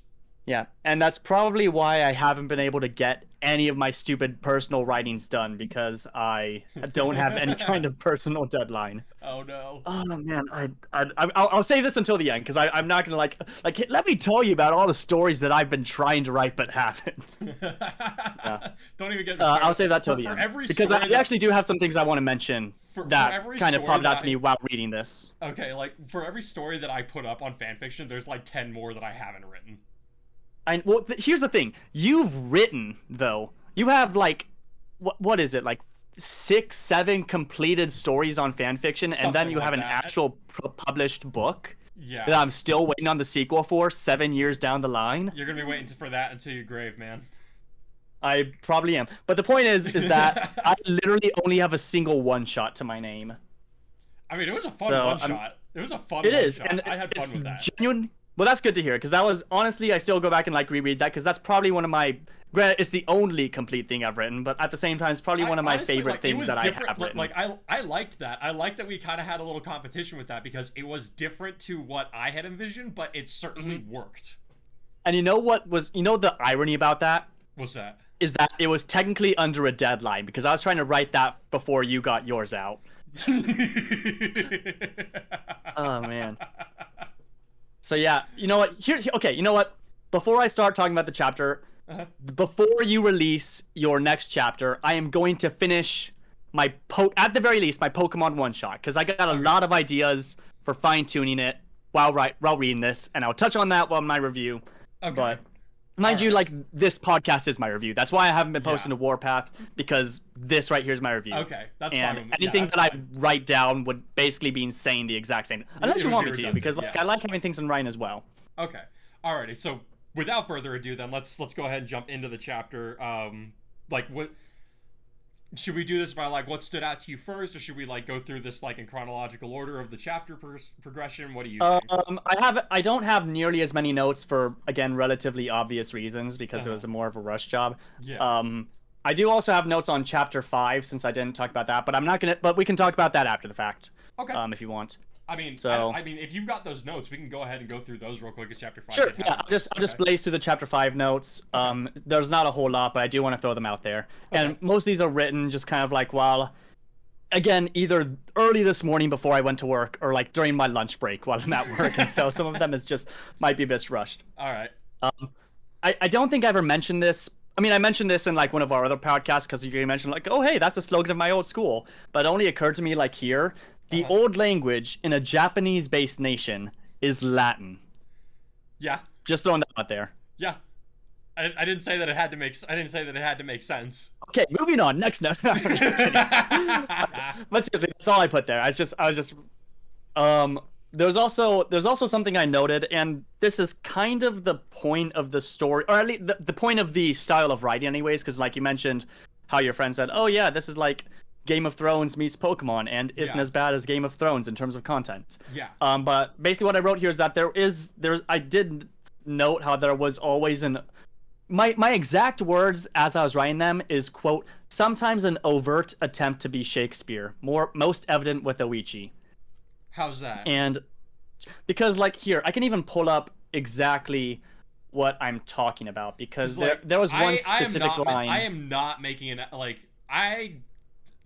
this is gonna sound weird as a writer, but I honestly don't care that much for Shakespeare. Like, I can appreciate what he did for the alliterative world and for storytelling in general, but like none of his works particularly enthrall me, if that makes any sense. I think like when I was writing that, I think it was more so like it seemed very flamboyant, for lack of a better word. Okay. Because I know exactly. I'm trying to find that line right now, because I had an exact. Oh wait, this was near the beginning, so there was like an exact line that I saw that I was like, oh hey, that's a lot like Shakespeare. Where is it? Here's where Riichi comes in. Silver's learning that when you have a line that you need to recall later, just write down the page number. That's what I should do. There you go. That's what I should do. Like, are we talking like it's I found dramatic in a bad sense, or what's happening? I mean, like, just in the way that it's written, it just comes like as, that's a. Would anyone say this except in Shakespeare? Okay. Here's the line. I will stand beside you for... Here we go. Yeah, I will stand beside you for this conflict and every conflict to come, despite the churning in my stomach and sense of dread that sours my tongue, as I watch these partners go to battle at the behest of their masters without regard for their well-being. I mean... it's not... Okay, now that I say it out loud, it's not super out there, but I remember thinking at the time, like, why does that seem like something Shakespeare would say? Okay, fair enough. It's a very flowery version of speech, I think, is the word that you're looking for. That's a better word that I was looking for. Okay, more flowery. Yeah. I was like flamboyant means something that's like kind of almost there. So like I knew you were looking for a synonym, and I just kind of had to backtrack off of that. Yeah. And then right under that, I just wrote down the words Winter's Tale, because I had to read Winter's Tale while in like a college class in my last year of high school, which is a really weird. I don't know if either of you have read or know the content of Winter's Tale, but it's really weird. Okay. It's really weird for Shakespeare. But anyways. I mean, Shakespeare was kind of a weird dude, but yeah, moving on. That is true. But I mean, hey, credit where credit's due. Yep. Guy's a genius. Yep. He was also in Doctor Who. Yep. Anyways, and then here's the biggest one, the biggest note for Chapter 5 anyways. Uh-huh. It's mainly because Chapter 5 is a battle chapter for the most part. Yeah. And what I have written verbatim, there are a lot of moments where it's hard to tell what's happening simply because of the nature of the descriptions of battles. Okay, and I wrote down a little... I think you made a similar comment during the third chapter, which is when we first got battles going in this narrative. And I even wrote something else down that I did want to throw out there. I don't know if you remember this in any form or fashion, because this was like 7-8 years ago now. That sounds stupid, but anyways, you'll see what I wrote down under that. I am reminded of my very first draft of my fantasy book at the time called The Phantom Renegade around 7 or 8 years ago, and how I sent that to you, and you made like this one comment about how like the characters are too into the fighting action or something along those lines. I don't know if you remember that at all. That sounds vaguely familiar, and like honestly, like the kind of advice that I would give now is, I'm not going to say totally different, because there are a lot of things that I still keep to that I still keep to in my writing style. I probably would have elaborated a little bit further on what to do for a fight scene as opposed to just what not to do. Okay. But like I said, like that sounds familiar what you're talking about. Yeah. Again, like, because like I remember I sent you my first draft. Like again, it was like 7-8 years ago, which is crazy to me. I mean, and I'll probably burn that draft right now. But you made something similar, and I was like, when I was reading this, I'm like, yeah, that's kind of like very vaguely some similar to what I was trying to write when I was like 16 years old. There's Okay. nothing inherently wrong with that. It's just something that I'm throwing out there that I noticed. Okay. Alrighty. No, I was just And saying, then- Becca and I are coming up on. We're gonna be married for 7 years here pretty soon. Oh wow. So, who's? So, yeah, wow. I've been reading your stuff since around the same time you guys have been married. That's kind of weird. Jeez. That's insane. It's really weird to think about. Yup. Anyways, we've been running this channel for like almost 10 years then. If that's. I mean, to be fair, I do remember like one of the. It wasn't the first video you did, but I remember like the first live stream you did, and Yeah. that was a time, man. Oh yeah. That was during Oh, the yeah. New Year, if I remember correctly. It probably But- was. It probably was. Yeah. But okay, so Anyways. so the fighting, so the battlegrounds are so the battle narratives are a little hard to follow along, is what you're They saying. are, and there was one other thing that I wanted to note, that from a writer's perspective, it's very fascinating that you're doing this. But from a reader's perspective, it kind of flubs. And what I'm describing is another note that I have: the battles, when they're described by Evie's perspective, it's fascinating, but it doesn't really work, because basically, if the battles are already, again, this might just be me, but if they're already hard to follow, they are extra hard to follow. Because like I see what you're doing, like seeing it from Evie's perspective, and like the shadow ball being described as like a not dead, not alive ball. Yeah. But everything that happens during Evie's perspective, and maybe the part of the reason is because it's not clear immediately that it's from Evie's perspective until I see words like that.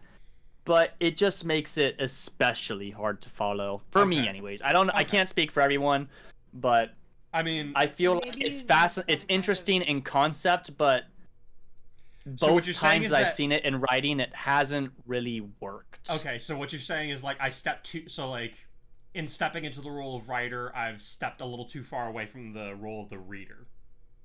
I think so, because like Okay. while I do think that initially it's interesting to see things directly from Evie's perspective, the way that it's written is hard to follow per se. Because here's the thing with writing, and this isn't necessarily a bash on you, it's just a truth of writing, is that especially fight scenes and battles, they work significantly better in a visual format than they Yes. do in a written format. That's just truth right there. It is an art form in and of itself to be able to successfully write a battle scene.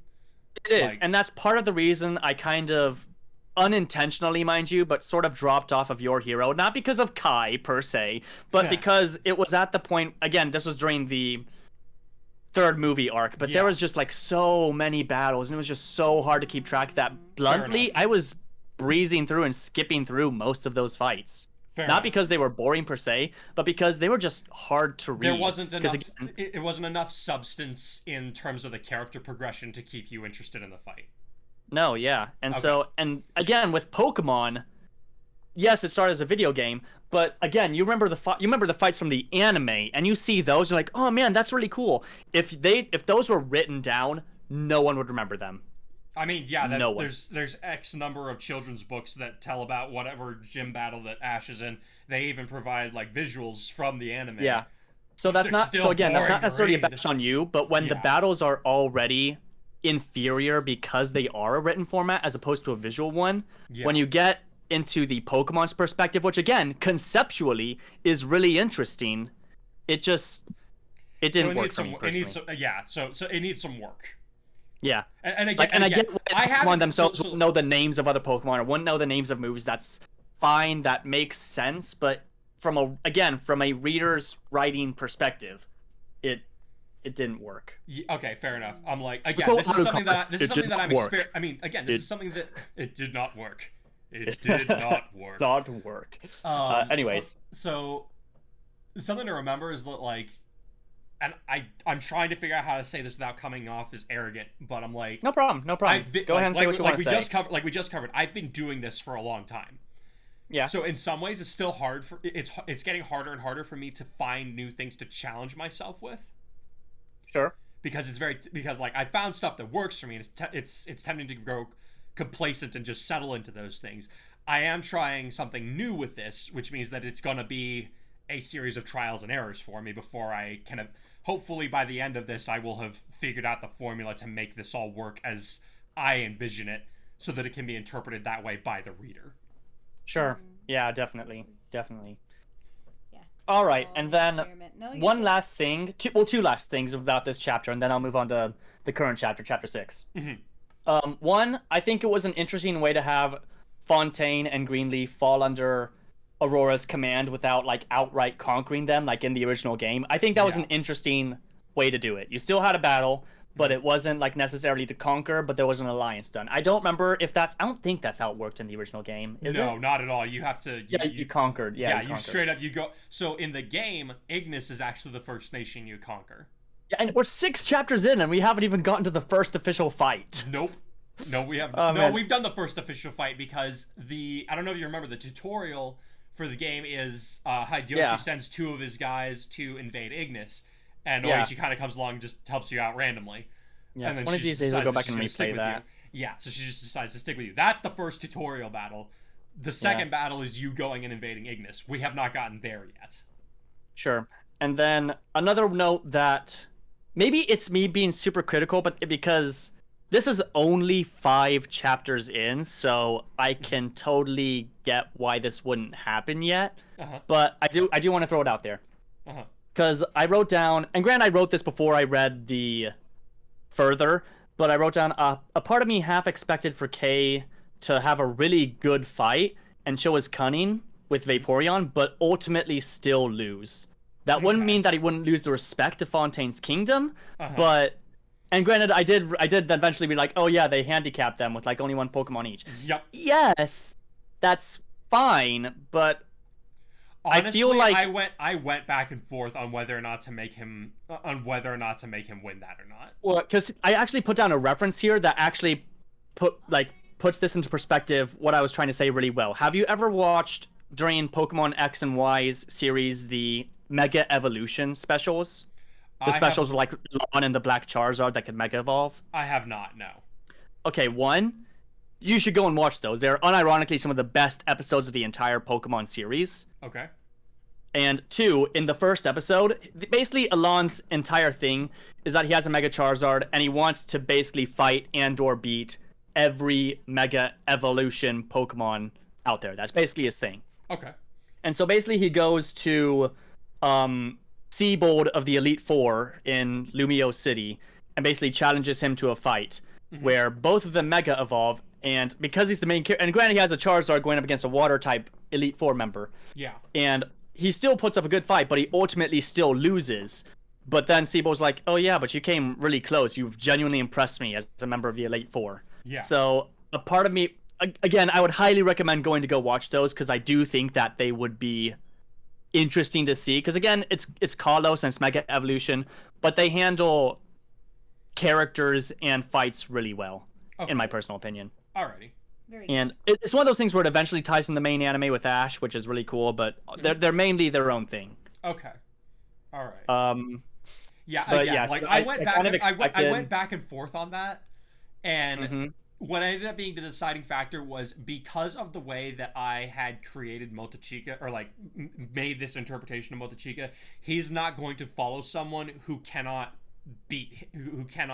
claim a solid victory.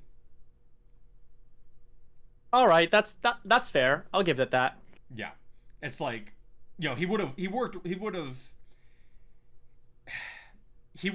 with them, but he would have started getting in his own way further down the line. Sure. Because, he would...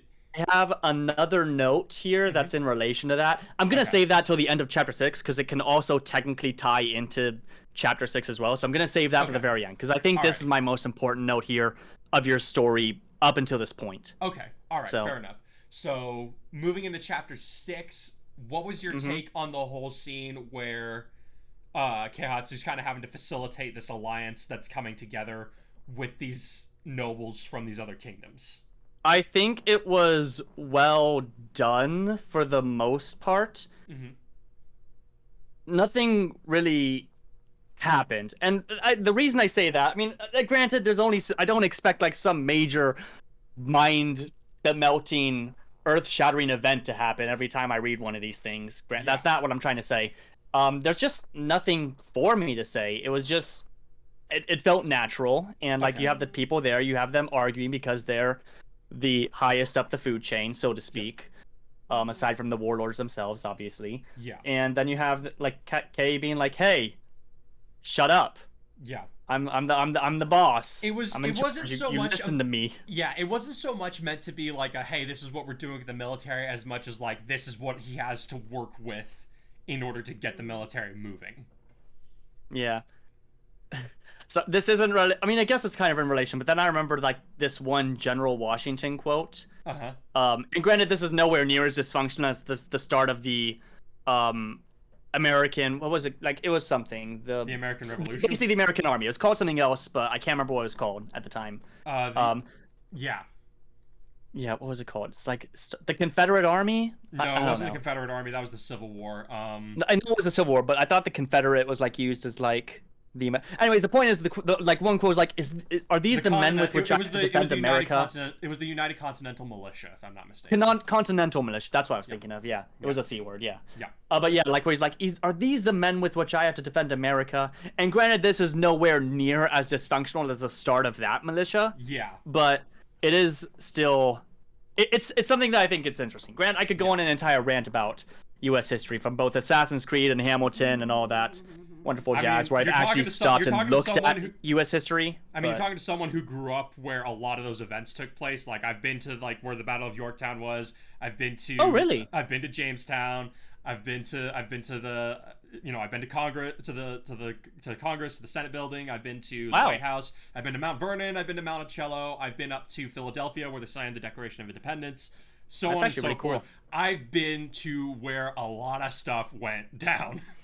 Wow, that's actually really cool. Oh yeah. Yeah, most I've gone to is like Mount Rushmore twice because of road trips both times, ironically. But... See, now that's one I haven't been to, but I want to. But anyways, it's cool. It's cool. But anyways, I don't want to derail us. But yeah, so I did think that was interesting the way you did. It felt organic.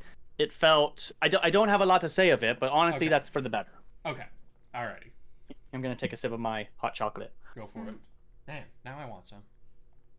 I can't have Stacey, coffee. You should get some. I can't have coffee, so like hot chocolate. I know, that's a shame. You should. It's such a shame. You will never know the gloriousness that is. I mean, either a black coffee or a delicious latte. I mean, the one time I tasted coffee, it tasted like death. So. Wow, that sounds like a skill issue. I beg to differ and say that it's a hardware problem. Then that's what do the youngins say? Oh no. Get good, scrub. Bet. Oh man. Anyways, do you have anything else that you wanted to talk about? Because other than that, like I do, like obviously, like whatever you want to talk about, great. I also have notes myself. There was one thing I wanted to say about the meeting, the inner thing meeting. Okay, yeah. So I'm just gonna pop from scene to scene, essentially. Sure. So if something stands out, please let me know. Sure. But in that, following that, we had the bit where he's walking through town with the entourage. And and then we get to that, like, so before we get to that scene in particular, what was, like, did you have anything to think about, like, with, like, how Keihatsu's presenting himself? In like what sense? Let me like, that's a bit, what do you mean by that? So, like, his advisors are like, why are you still going out? And he's like, I need to be with the people. And they're like, you are clearly injured, and that's not good for your public image. And he's like, no, I don't have a problem with this. He's like, I think it's bad when subjects start to see their warlord as a god. On the one hand, I do see. I mean, yeah, that's in character based on everything that you've established about this character. Mm-hmm. That seems 100% in character. Okay. And there is another thing. Again, this other thing ties into that big note that I want to give at the very end. Yeah. But I'm going to hold off on that. Mm-hmm. And one last thing about the previous scene that I didn't mention, but like when the two are arguing there and he's like, enough and all of that. One of the people there insulted one of my favorite Pokemon, Lotad. And never before have I been so offended by something that I 100% agree with. They say about Lotad. I hate that they're right. Oh man. I was like, what Pokemon would just be kind of like ridiculous that you can't beat it? Oh my! Oh, not Lotad. Oh my boy. I'm like, I feel like you have to be trying not to win if you lose to one of those things in the wild. I'm sorry. Look at how you massacred my boy. Anyways, sorry. I was like, my first thought was Magikarp, but I was like, no. I need Magikarp for something later to make it an even worse burn. You used it literally the exact next paragraph.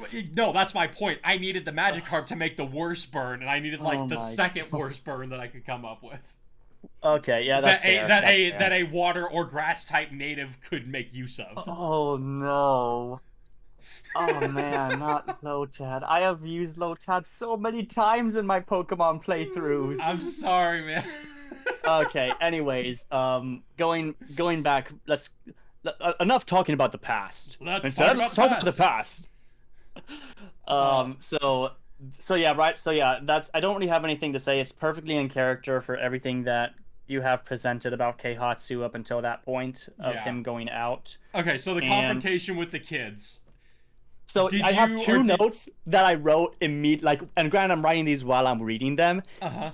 And I just think it's the funniest thing. I wrote this immediately as soon as Kei asked about their families. I wrote down, just as a joke, are there no prisons? Are there no workhouses? Oh my god. Oh no. I love it. I love it so much. That's so messed up. And then the note that I wrote immediately after that. I mean, fair enough, but man. The note that I wrote immediately after that was, but for realsies, I really like this sweet segment. And then I read the rest of it. And then I went back and like rewrote that. I'm like, I said like, I like this moment before I finished reading the segment. Come on, man. You've been reading my stuff long enough. You should have known better. I should have, and I blame myself. I blame myself. Like, the way that, like, do you have any issue with the way that it was executed? At first I was genuinely confused with what was happening, but then, like, after, like, reading the, like, just a few seconds more, I'm like, oh crap, this kid's a... That was the idea, like, you're supposed, like, he's not supposed to understand what just happened. Yeah, so, I will give that was, like, that was very well written in terms of, like, the actual writing itself, because, like... I was like, wait, what's happening? Oh, crap. It's like when you put down your controller and like you're watching like the end credits, but then, or like you're pausing your game in Dark Souls or something, but then all of a sudden some enemy comes up from behind you because there's no pause in Dark Souls. Nope. There is no pause in Dark Souls. There is no pause in Dark Souls. There is no war in Bossing Say. Yeah. But yeah, no, that was really well written. And what is this right here?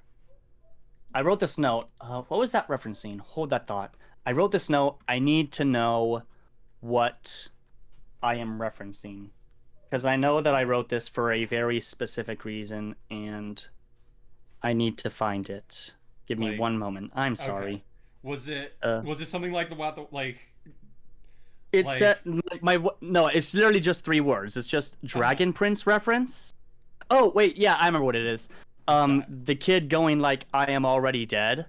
Yep. I don't know like how common that is among assassins, period, because of the idea or something like that. Yep. But I remember like watching season 1 of The Dragon Prince, and it was basically just that. Yeah. I don't know if that was intentional. It was intentional. It was definitely. Okay, so it was a Dragon Prince reference. Okay. It was a Dragon Prince reference. I only watched season 1, and then I didn't finish it. I wanted to like that show so badly. But it just kept getting worse the longer it went on. That's a big oop. Yeah, I've only finished season 1 and then I didn't finish. I'm like, well, this is save yourself save yourself some trouble. It's not worth it. Yeah. Okay, well that's good to hear. The art was beautiful. I couldn't get behind the animation. That was the biggest thing. The animation was really wonky. Yeah. It was. I know that it was an intentional artistic choice, but it did not. Again, work. to quote Alucard, it did not work. It did not work. Yeah, so like the animation was real wonky and choppy. I loved the color palette. Oh yeah, I loved the designs were great. The character design, and there was a great premise, but it just like I don't know, it flopped. Yeah. It's trying too hard to be Avatar, I think. And there's like, I haven't seen the 4th season, but like there's something huge that happens between seasons 3 and 4. and there's a comic that exists between 3 and 4. If you have not read the comic, you do not understand what the hell is going on. I hate it when they rely on like. There's fine having external media. That's fine, but when you require external media to tell an internal story, that's like if you have an external media that supplements the story, like Star Wars: The Clone Wars, you don't need to watch The Clone Wars to understand how episodes 1, 2, and 3 go. Yeah. It makes the experience way better, but you don't need to have seen it. That's why. That's my biggest. Like to me, Star Wars Solo was a great movie. My biggest gripe with it was Maul showing up at the very end, because if you haven't seen Rebels or the Clone Wars, you have no idea what the hell's that guy doing here. Didn't Obi-Wan cut him in half and send him down a shaft? Why is he here? Yeah, if no, it's a fun movie. I like the movie. Exactly. Like everybody but all of the traditional Star Wars fans who don't watch the cartoons because they're for kids are going to be like, what the heck's with this plot inconsistency, right? Yeah, my parents saw that movie and they were like, they asked me the next time I was over, because they know I'm the Star Wars buff. They're like, Joe, explain why is Darth Maul in there? And I'm like, all right, buckle up. This is gonna take a minute to explain. Let me tell you a story. But yeah. But anyways, to end, I didn't mean to derail it this far, but I was like, oh, hey, Dragon Prince reference. You know the rules, and so do we. Yeah, exactly. So yeah, no, I really liked how you wrote that entire kid encounter. To me, what I was hoping would be a red flag, which nobody has picked up on yet, was that his Pokemon left. Like, what do you mean? So Eevee and Vaporeon, at the beginning of the scene, they go somewhere else. They're off playing somewhere else. I mean, okay. Like it's not meant to be like a giant red flag, but it's like he's basically never been without his partner throughout this entire thing. This is the first time that he is in a public social setting where his Pokemon are not near to him. So they're even subliminally, I'm hoping for some people kind of understanding, maybe in the background of their subconscious, is like, something's off here. Like, something has left the picture that shouldn't be gone. I don't think that is going... I mean, it didn't... Granted, it might have been because I was skimming, but I don't think it had nearly the impression that you are envisioning that it would have. Even as like a few paragraphs foreshadowing. It's not like a mainstay. Like, I'm not offended if people don't notice it. I'm just like, okay, maybe I was too subtle with it. It was... that doesn't... I don't think that's... Well, even after you explained it to me, I'm like, I don't think that would work. Like, I mean, there's nothing inherently wrong with having that there, but I wouldn't say, oh man, that's a brilliant piece of writing right there. This guy is the best writer who ever lived. Fair enough. Yeah, like, and it wasn't. I wasn't trying to go for that. I was like, I don't know. No, I wasn't trying to go for that. Like, I was honestly, like, as I was writing the scene, I was like, I wanted there to be like one thing that should like kind of maybe like. If it doesn't rub people the wrong way, it doesn't rub people the wrong way. You know, no muss, no fuss. But I guarantee you, literally nobody would care about that as soon as they read it. Fair enough. And that's not that thing against you. I'm just saying, like... Yeah, you pay attention to little details like that. It's like... I never noticed that. Fair enough. Like, just for me, maybe this is just from the writer, but like, for me, I need to have something to set the tone. Where it's like, to me, like, that was the set. Like, everything looks good, but there's that one little thing in the background that isn't as it should be. See, and then I would read that and be I can see that writing for you, and I respect that. I would read that, and I'd just be like, how cute. They're running and playing together. We're in a calm, peaceful place. We're safe. Like, I Murder. Exactly. So, like, that's more where I would read into it. Be like, oh, wait, we were wrong. We're not safe. I wouldn't see that as a foreshadowing, because that's a cute, funny moment. Yeah, it's just kind of like maybe if it, like, again, there's might be a bit dipping your hand too far, but like maybe if like it was called to attention in some form or format. Like, Eva's like, oh, hey, I mean, granted, and you kind of did this with, like, him being injured, but, like, oh, Lord, you shouldn't be on the speed. He's like, oh, no, I'm fine. Lord, your Pokemon are leaving you. Nah, they're just playing around. Lord, you are literally being stabbed in the gut. He's just a kid. Boys will be boys. Tis but a scratch. Tis but a flesh wound. A flesh wound? Sir, you have a hole the size of a golf ball. Sir, you have a hole the size of a golf ball in your stomach. I can still fight. All right, we'll call it. The kid. I definitely. All right, we'll call it a draw. So playing off of what you said about the last chapter, like where it almost felt like it was too easy that he won, or that maybe he didn't deserve the win. Sure. This was the scene that was meant to be like, okay, time for a vibe check. He's not invincible, and he needs a reminder of this. Well, I mean, yes, but I'm trying to. It's been forever since I read chapters 4. So I'm trying to remember exactly what happened there. Did he have like a major injury before this? I'm trying to remember, like during like the battle. He was wounded during the course of the fighting with Ignis, but it wasn't like anything life-threatening. Okay, yeah, I mean, yeah, I can see that, and again, I could have said this one note so many times over, but I'm going to save this for the end because I feel it is that important. Okay, all right, I'm very interested in this note. Okay, what was I going to say? How did you like the advisors kind of finally going off on him? Because they're like, this whole time, like these two have been super respectful. They've done what their master wanted, even if to them it didn't make sense, and it's turned out well so far. But now he's really stepped in it, and like one of them in particular has just lost his temper. I'm kind of indifferent to it, and maybe that's because of me just skimming through. Not skimming through, but trying to like get it read, for lack of a better phrase. But at the same time, and maybe it was just I don't know. It didn't feel. I don't know. It's like, okay, this is happening. I mean, yeah, of course they're angry. He just kind of, he literally just got himself stabbed in the stomach. Yeah, but I didn't really. Real quick, I'll refresh your memory. I'll refresh your memory on something that Takanobu says. He's like, this is why we didn't want you venturing out into the markets and interacting with the common folk. Your accomplishments at the border are now being overlooked in light of the fact that a street orphan without a Pokemon put you on death's door. Your guards are going to become a laughing stock throughout the kingdom by week's end. And let's not forget, for some reason, you chose to spare the life of the person that tried to murder you. Like, yeah, I mean, I don't fault them for that, but at the same time...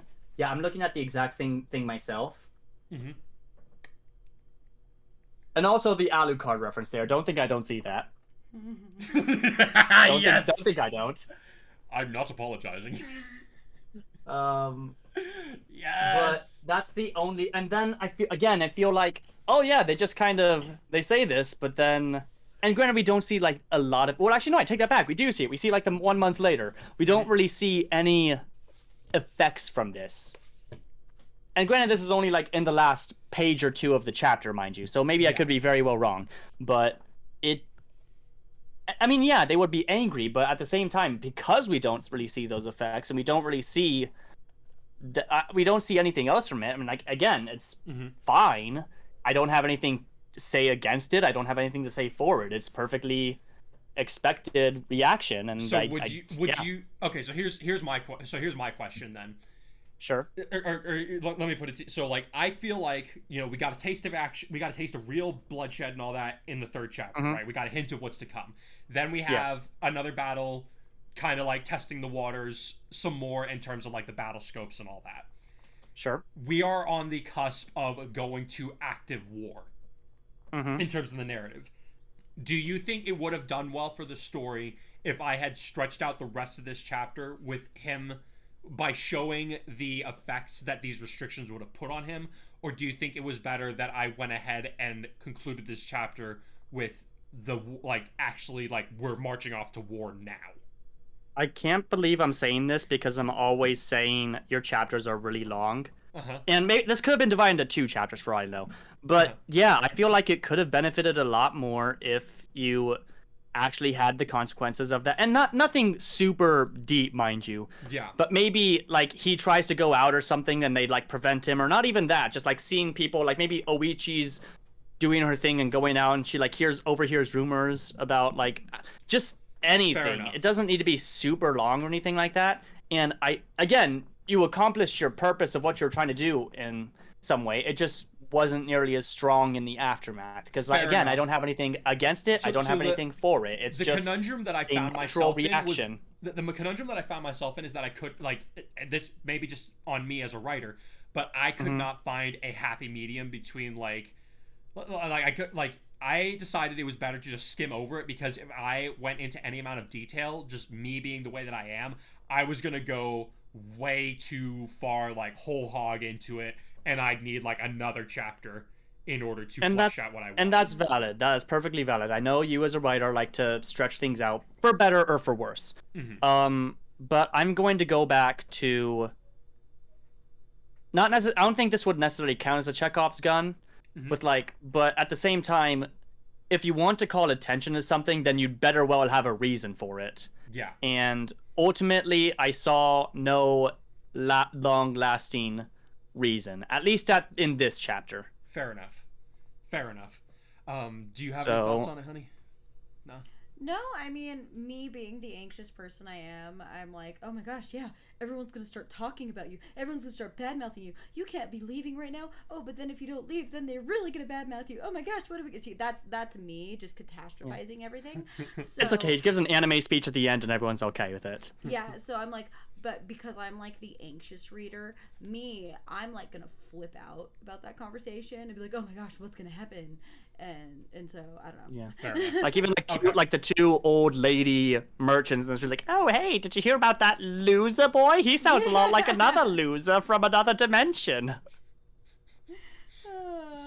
This is just off the top of my head, mind you. So this is just Silver's grandma's gossiping, is what I'm hearing. Oh my word. See, when he said the two old women, I just pictured the two the old ladies from the Fire Nation? No, I was thinking of the old ladies from Luca. Oh, I haven't seen that movie. You haven't seen Luca?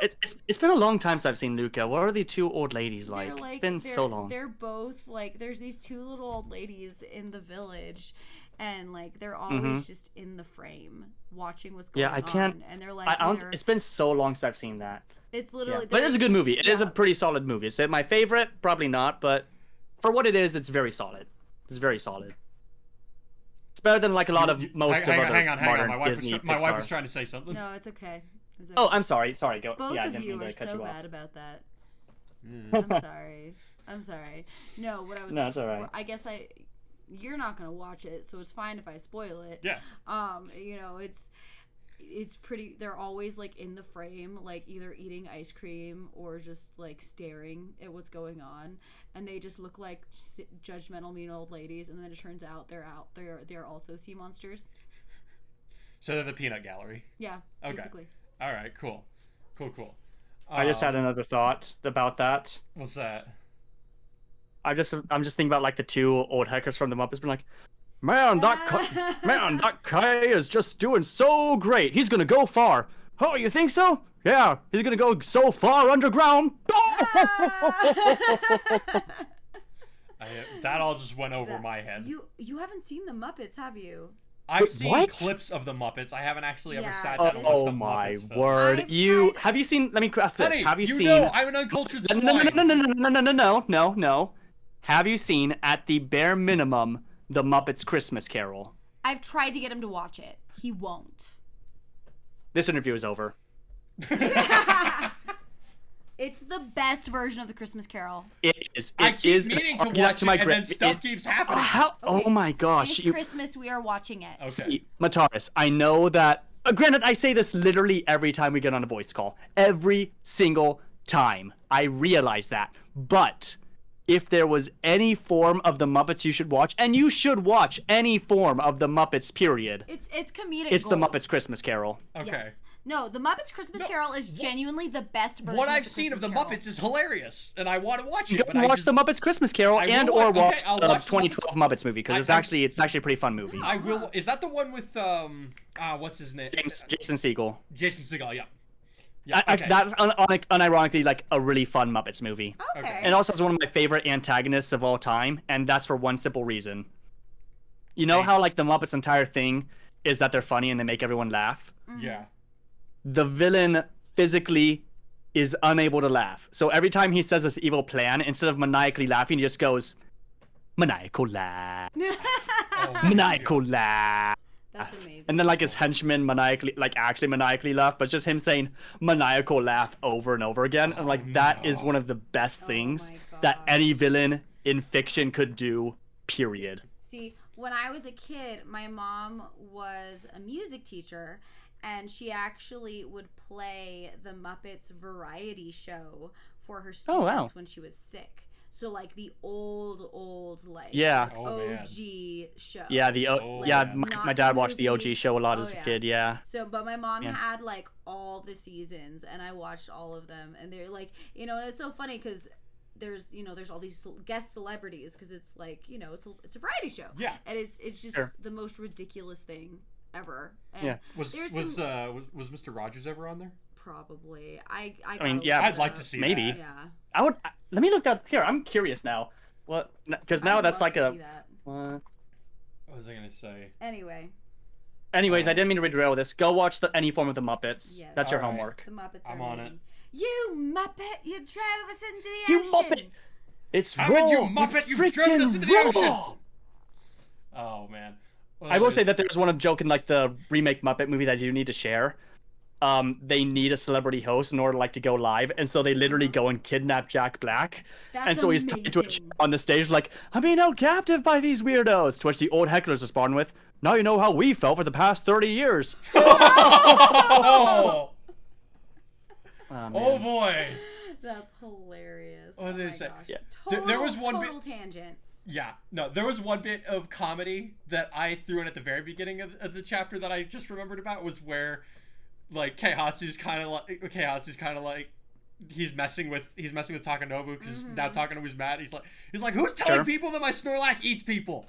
Oh yeah, he's going out to find that. And Keihatsu's just kind of wearing this shit-eating grin on his face while he watches him go off. Oh yeah, I did write that down. Yeah, I did write that down. Like, insert some reference about how Snorlax is a based Pokemon. Yeah. I was so salty because I genuinely, Snorlax is like definitely top 5 for me. Oh yeah. My daughter the other day was like, yeah, Snorlax is my least favorite Pokemon. Oh no! That hurt. It hurt. That was a gut punch. I was like, ouch. Oh, that would be a gut punch. Okay. Out of curiosity, what is her favorite Pokemon? Piplup. No, actually, it's Eevee now. Oh, it's Eevee. Okay. It used to be Piplup. Now she loves Eevees. Oh, okay. Nice. I got you. I'll probably talk about this when we're done, because it's not inherently tied to the chapter or anything like that, but I just also wrote in my notes talk about your best competitive Pokemon because it's really cool.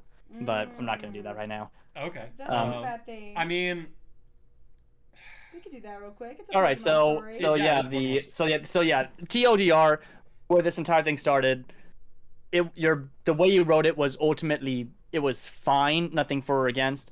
But if you did try to extrapolate on those possible consequences, then I feel like it would have served to make the point hit. I think I have a way to do that now, actually, now that I think think about it. Okay, well, that's good. New project. Okay. Yay, thanks for the feedback. Thank you.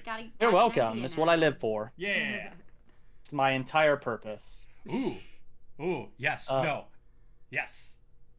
All right, so He's got that look. Do you have anything else that you want to? Let's see. I have a couple other things, but but before I do those, obviously, what did you think of the bit between Oichi and Keihatsu after the other advisors leave?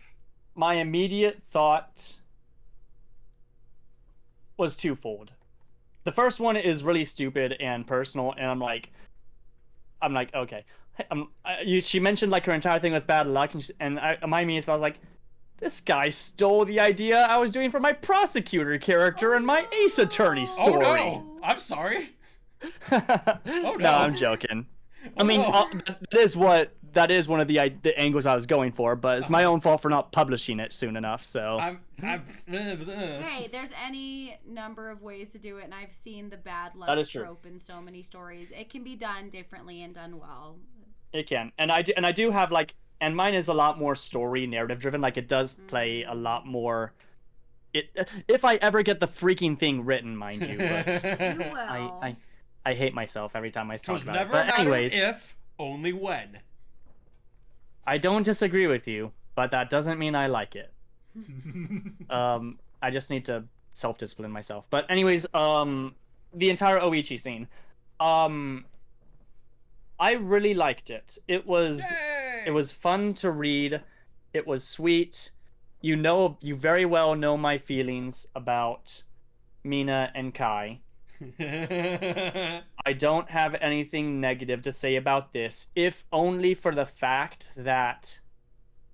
Let me ask this first. How long do you intend this story to be? I intend it to be, I'm gonna say, between 50 and 60 chapters. Okay. Well, then with that in mind... That's what I intend. I don't know... It's not gonna be as long as Your Hero. It's not gonna be that long.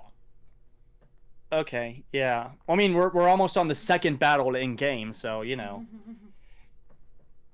Okay, there's things that are going to happen that I can't really elaborate on without spoiling stuff, but sounds like a skill issue. I'll say this for now. Do not rely on the gameplay as an accurate source of how the events are going to progress. Yeah, and that ties back partially to my big note that I'm saving for the end, but yeah, like the best way that I can explain this is like how if we were going by gameplay battles, then let's just say that if we're just going by the way the game works, then essentially I skipped Ignis and went straight to Fontaine and Greenleaf, because those two. So like from this context, you know that Aurora is not going to battle those two kingdoms. Yeah, no, obviously, and honestly, I really like how you're doing this so far, because like you're having like. It's like D&D for all intents and purposes. Like you have a grand idea in mind, but you are like building up like essentially like little bosses and like little arcs for lack of a better phrase. Yes. And I do really like that. Yeah. I do really like how you're setting all of this up. Okay, I don't think I ever mentioned that. There's going to be like 3 main arcs is what I'll say. But is this arc one that I don't know if you can say this without spoiling, but is defeating Ignis going to be the end of arc 1? Yes. Is that something you can answer without spoiling? Yes, essentially. Okay. That's interesting to hear. Granted, it will make it the shortest arc, but yes, it is a full arc in and of itself. Sure. So, with all of that said, I found it interesting how you jumped into the romance basically, again, 6 chapters in. I don't have positive or negative thoughts because these are long chapters, and you've been showing them and how their chemistry work a lot. I don't know, like in terms of a self-contained moment. Let me start there because that's easier to dissect. Okay. In terms of a self-contained moment, I really liked what you did. Okay. And again with like the bad luck thing, but I think that's interesting because like again with the lightning thing, I thought as well like, oh hey, that's in reference to Zekrom because Zekrom is a big beefy boy. Yep. But no, it ended up not being that technically, and so I thought that was it was an interesting subversion. It wasn't anything that I would say is spectacular, but it was an interesting subversion. It was enough to stand out as its own scene. Sure, yeah, and I really did like how you wrote like the emotions of everyone, and at the same time, it was predictable how it would play out. Because like, oh man, I don't blame you if you would hate me, of course. And then like man, have you ever watched a Hallmark movie? Yeah. Yep. This is about so like I said that to Oichi. You have not watched a Hallmark movie in your life because there is no television in Ransei. Okay, so here's something else to keep in mind. These two are 16 and 17 years old. Melodrama. That is true. They are melodramatic. The hormones are in full swing. They're melodramatic, and one of them has the power to govern an entire nation. Crudely put, but not inaccurate. Yeah. It's like all that to say, they are still, in essence, teenagers. And they both have all this responsibility, if not guilt, weighing on them. That Keihatsu doesn't leave time for himself. Is one of his big things. Yeah. It's like, since like because he met Oichi, he's starting to discover like he's like I enjoy having my own time if there's someone to enjoy it with. Yeah. Like he's kind of relearning what that's like. Yeah. So yeah, I don't really have anything. I liked it as an individual scene. Okay. I am mixed again, and I see what you're saying. I'm not disputing any of that. Yeah. I am just personally mixed because, again, you said this is going to be like a 50, 60 eyeball chapter story, and so, and granted, I'm not expecting a slow burn like in either Your Hero or in literally any other of your stories. But at the same time, I don't know. I'm mixed about it. I don't have a definitive opinion of it. I feel like a lot of long stories, that's part of like the payoff that people are waiting for. It's like, well, he got the girl, so why do I care? Sure. Because at the same time, I do hate it when like they always like, oh hey, will they, won't they? I think that's stupid. I do think that's stupid, and that's part of the reason why I have mixed feelings. Because like, okay, this is getting straight to the point. But well, again, they're teenagers. Hormones are involved. Yeah. Boy sees girl, boy likes girl. Girl sees boy, girl likes boy. It's not rocket science. It's like, yeah, but I mean, at the same time, yeah. It is to someone who has an unsuccessful love life. Oh, self-burn. Those are rare. Fake laughter hiding real pain. Anyways, but in all seriousness, yeah, I'll wait to see what happens because I can't give a definitive thought on this. So it's the scene, not going to be without spoiling stuff. It's not going to be without spoiling stuff. It's not going to be the same quick burn that it was in Your Hero, at least to the same degree. Like, yes, they are committed to each other in a similar manner, but the progression of events is going to be significantly stunted. Oichi is already a better character than Mina, so you have no complaints from me. Significantly better, mind you. Like, I mean, incredibly better.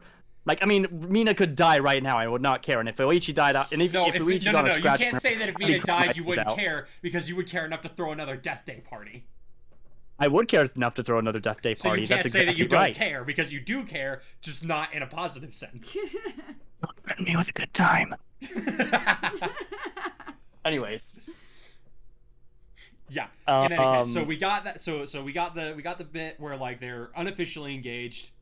Sure. They know what they're gonna do going forward, even if not when exactly, but they're able to come to peace about that at least. Yeah. What was I gonna say? How did you feel about the sentencing scene? I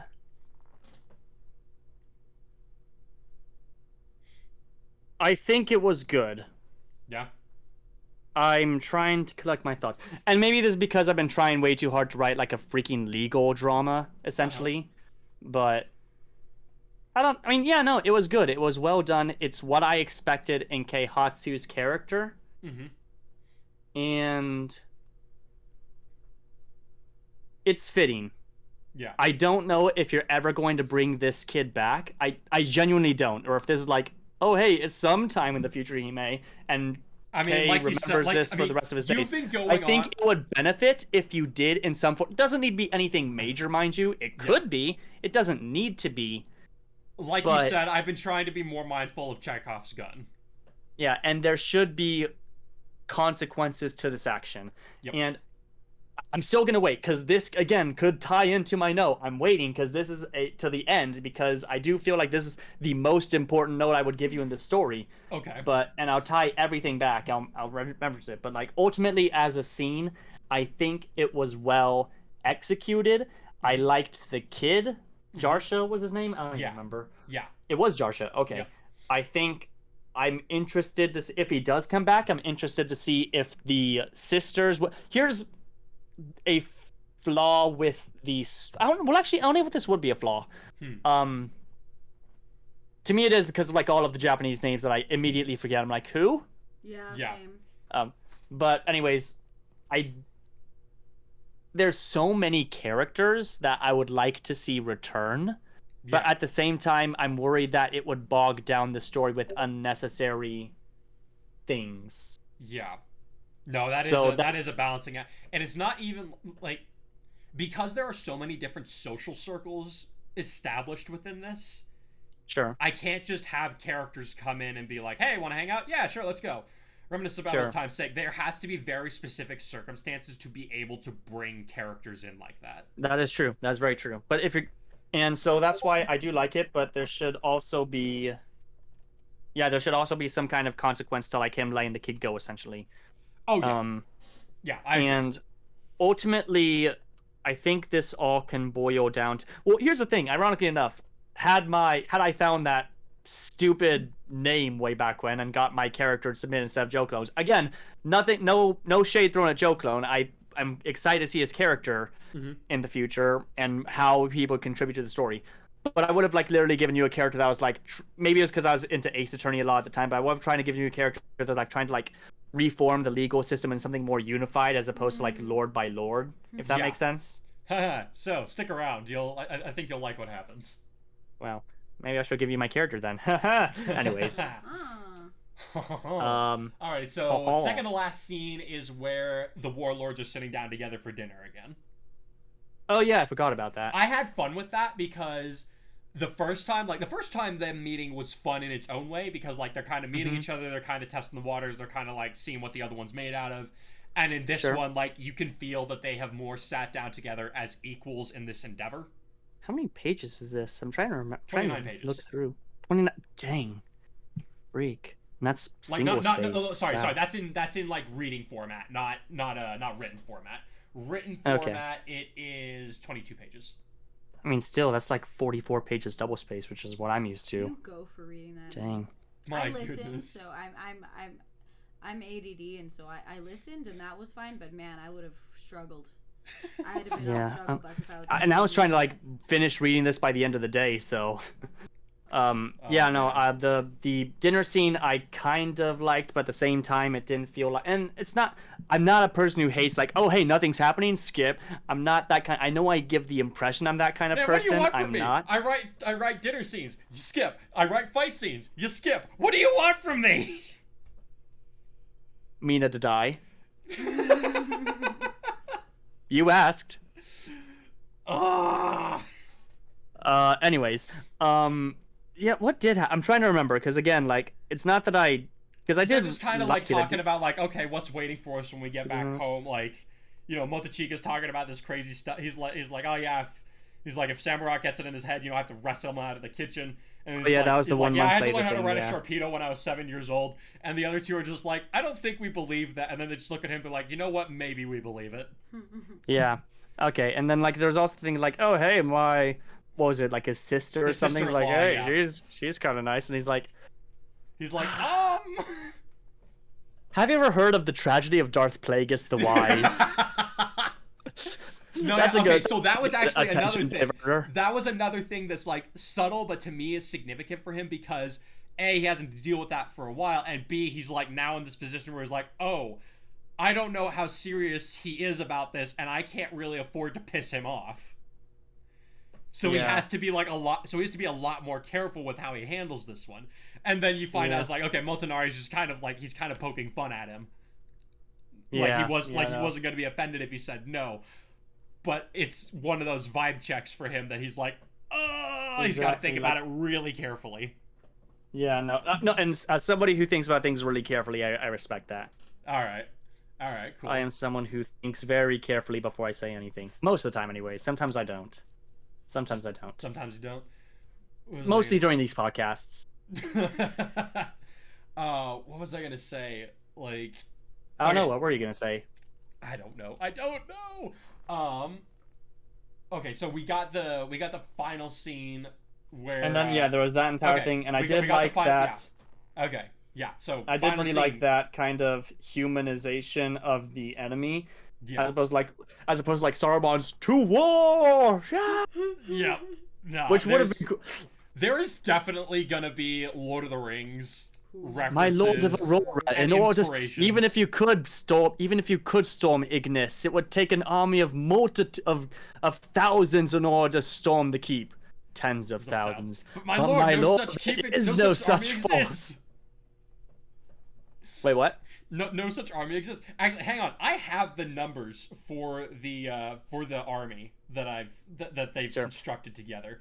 If you just give me just a second to find. You have the numbers. Oh my gosh. I have the numbers. I have the numbers. Wow. Give me a minute. Like, dude, I have been so careful with like planning out the military quantities and all that. Because it's you pay ridiculous. attention and nobody else does. like I don't want to get caught up in a continuity error. Okay, that's mostly what this is about. Joke's on you, I always get caught up in continuity Oh errors. my goodness. Okay, so Mostly in my SAO story that I'm never gonna finish. oh my goodness. Let's see. So, oh man, the days. So they have 4,608 warriors, 512 sergeants, 128 lieutenants, 64 captains, 16 commanders, 4 generals, and 1 battle master. And a partridge in a pear tree. Ha! So yeah, they're heading out with an army of nearly 5,000. Wow. Yep. But that's not tens of thousands. Nope. Oh. We get to that. We'll get to that eventually. Oh, well then I guess we're not storming Ignis then, my lord. Guess not No, yet. we are not. No, we are not. Give it a minute. Exactly. They need some Let more the time. multiply. Tear down the Urukai, trees. the Urukai needs some more time in the oven. Okay. But yeah, no, I did really like that last speech. It was very well done. And then I have in my notes written verbatim, oh, are we just gonna gloss over Oichi's Jigglypuff? No, but seriously, No, are we not. just gonna gloss over Oichi's Jigglypuff? No, we're not. Oh. How's that? Is that gonna I like was be covered in the wondering the next same thing. chapter or something? Because You remember how... So you remember that there was that bonus chapter that I released to the Discord server? no. So it was a very brief chapter. It was about like Keihatsu receiving the news that his father had died and he needed to go take the crown. Then I definitely don't. Okay, I'll have to send it to you again because so what I'm going to do with some chapters is I'm not going to put them in written format. I am just going to like the written format will go to the people who are part of our Discord server as kind of like a subscriber special type of thing. Is this the Dragon Prince external source that we were talking about, which is No. usually a negative No. thing for media? No, because you don't. Are you sure about that? I'm sure about that because because the contents of these chapters that I am writing and I'm going to be releasing. So like A, I'm gonna really releasing them in written format on Discord. B, I'm gonna make audio chapters of them. I'm not gonna have like the before and after bit on them. I'm just gonna record the chapters and they're gonna be up and that's gonna be it. So for that, so you do not need to read these chapters or hear these chapters in order to move on in the understanding of what happens in the story. Okay. It will, if you do read them or you do listen to them, it will enrich the experience, but it will not it won't take away from it if you haven't read them. Okay. So Oichi's Jigglypuff, that's gonna be one of like her getting the Jigglypuff. That's gonna be one of those chapters, essentially. Okay, cool. Yeah, no, I'm excited to read because honestly, I'm really excited to read that. I mean, I don't know if I made it clear, but I really like Oichi's character. I'm glad you like Oichi's character. I'm glad you can get behind the heroine of the story. Yeah, she's cool. All right, so with all of that said, this brings me what's the super note to my big note, Okay. and I feel like you're going to dispute this. But I would like you to completely hear me out. You think that? Completely hear me out before you try disputing it. I only promise to try. I'll try to hold him down, but... And this kind of goes back to the thing with the Fontaine thing, or like the Fontaine battle. But it feels like you've been building for the past, and granted, this is only 6 chapters, so this could very well change down the line, but this is what I feel like is happening right now. And again, we're reaching like the end of the first arc, which you yourself have said is like one of the shorter arcs, but I feel like this is still something to note. It feels like even though you've been building Kei up as somebody who's learning to be a good ruler, the entirety of these 6 chapters has felt far too easy and perfect for him. And the reason I say that is a couple of different things. First, because that's what I have written down immediately with this note, is the entire conscription thing, where he conscripts the soldiers. They're like, the Lord, you need to have these soldiers from your people. And he's like, okay, I don't want to, but here, we're gonna go through these exact situations, which is fine, it's good, but it also feels far too easy. Like, this is literally the single best solution. And even more than that, it feels like I have this written out down where, like, it's not only that Kei feels too good or too perfect. It feels like I want to see Kei fail, and not only fail in a vacuum, but fail in attempting to live his ideals. And there's all like, oh hey, yeah, he was just almost killed, but I wouldn't consider that a failure in the slightest, simply because, and you do this with a lot of your characters. You did this with Mataris, you did this with well, actually, it's debatable if you did with Mataris or not, but the other one that's coming to my mind immediately is Kai. They always get severely injured, but and when you've written like 80 plus chapters of this, I cannot recall a significant time where he himself as a character failed. Not got himself injured, not get himself almost killed, where he failed. So, and I'm kind of scared. So that whole month of him being in a mental hospital because he was essentially losing his mind and collapsing on himself, that does nothing. I personally do not consider that. Well, he's not trying something and failing at it. That's just, again, that's kind of like going back to the injury thing. He is getting injured, severely injured, but I don't really see him, or by extension, Kei, fail. And one of the things I wrote down right here is that maybe like, and this is just an idea, I don't know if you plan on doing this, because again, maybe I'm being too harsh because we're only 6 chapters in. Yeah. But I do see this pattern with a lot of your characters, where the main flaws you give them is, again, injuries, whether physically or mentally. I don't really see failure. So like one suggestion I have, and you could use this in your story, you could not, but like maybe he fails, and like maybe in contrast to Nobunaga, whenever you bring him in, maybe show like he tries to his ways and like trying to be the good ruler for the people, in contrast to Nobunaga's violent tendencies.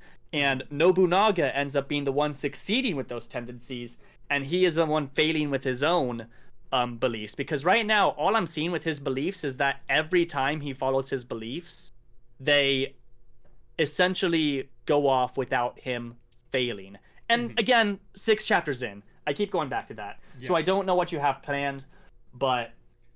And again, this goes back to the conscription thing, and that this also goes back to the punishment that he gave for the kid. For the kid, that was a very good punishment. We don't see him hesitate. We don't see him struggle with this.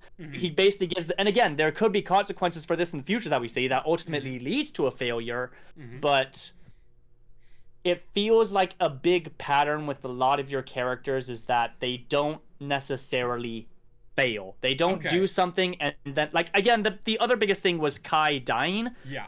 But by and large, that's not a fail. Or at least it's portrayed as a tragedy. No, I agree with you. That wasn't a failure for him. No. So, and that's one thing that I would really love to see. I would really love to see characters fail. I urge you Does that make sense? Okay, so in both stories, I urge you to be patient a little while longer. Okay. Well, I mean, with your hero, that's essentially 80 plus chapters in. So that, and I haven't caught up on that for a plethora of reasons that I've already stated. Yep. But I'm just saying for this one, I don't know what you have planned, but like if you're making a story about somebody struggling to be a good ruler, then make them fail. They need to fail. Yeah, no, absolutely. And not just like have bodily injuries, not just like almost no. Bodily injuries are actually not going to be a huge theme. Like, they'll happen, but they're not going to be a huge, like, drag down for him. Yeah, but that's my single biggest note that I have for you. And like maybe it's like the 3 arcs, like in as normal storytelling, like good thing happens, like New Hope, bad thing happens, Empire Strikes Back, good thing happens, Return of the Jedi. I almost said Revenge of the Sith there, but it could. The original title for Return of the Jedi was actually Revenge of the Jedi. Yeah, actually I remember that. I do actually remember that. Yeah. Too dark. As one does. But yeah, I do see that a lot, and the only reason I bring that up is because I do see that as a constant with Mataris from both Dragon's Roar and even from Sword Art. It's a bit more debatable if he actually failed or not. Because I would say that I would certainly say that he failed. And that's why I was about to say him, but the more I thought about it, I was like, I guess he kind of did fail a lot more. He failed spectacularly, like both by his own admission and by the standards of everybody around him. Yeah. He failed really hard, multiple times. And that's why I was about to start with him. But I'm like, oh wait, no, he actually He did fail. So then I immediately went to Kai. But do So you see what I'm he's saying? evolving just backwards. Yeah, and the reason I bring that up is because, again, like with something that's there's I think I've mentioned this before, and at the very least I've tried to share Pinterest of them. But the one thing about characters, great characters, truly great characters, is that they fail. Yeah. And again, with Kai, Kai isn't supposed to be relevant to this discussion because this is discussing mainly. I mean, he's part of my process. He's one of my main characters at this point. So he's. But yeah, the only reason I bring this up is because I would worry that, like, again, like you'd be near the end of the story and he hasn't failed yet. Yeah. And that's I don't know. That's just a pattern that I see with you in your writing. No, I can definitely see that. It doesn't seem like it, but I have long held to, especially when it comes to writing my characters, I hold to the quote from Legend of Korra where Aang says, "When we hit our lowest point, we are open to the greatest change." And the lowest point comes about in the face of our greatest failures. That's the thing, though. And granted, there's a different discussion for, like, your Mataruses in your stories. But, and again, I keep going back to Kai, but I can't think of a significant moment where he himself actively attempted something of a major scale and failed. Yeah, it's like, let's get together with our friends and try something new. Oh, perfect. We're really good at it. Cool. Let's go win a battle. Yeah. That's kind of the pattern. Okay. And there's nothing inherently wrong. Like, here's the thing with my hero and your hero by contrast.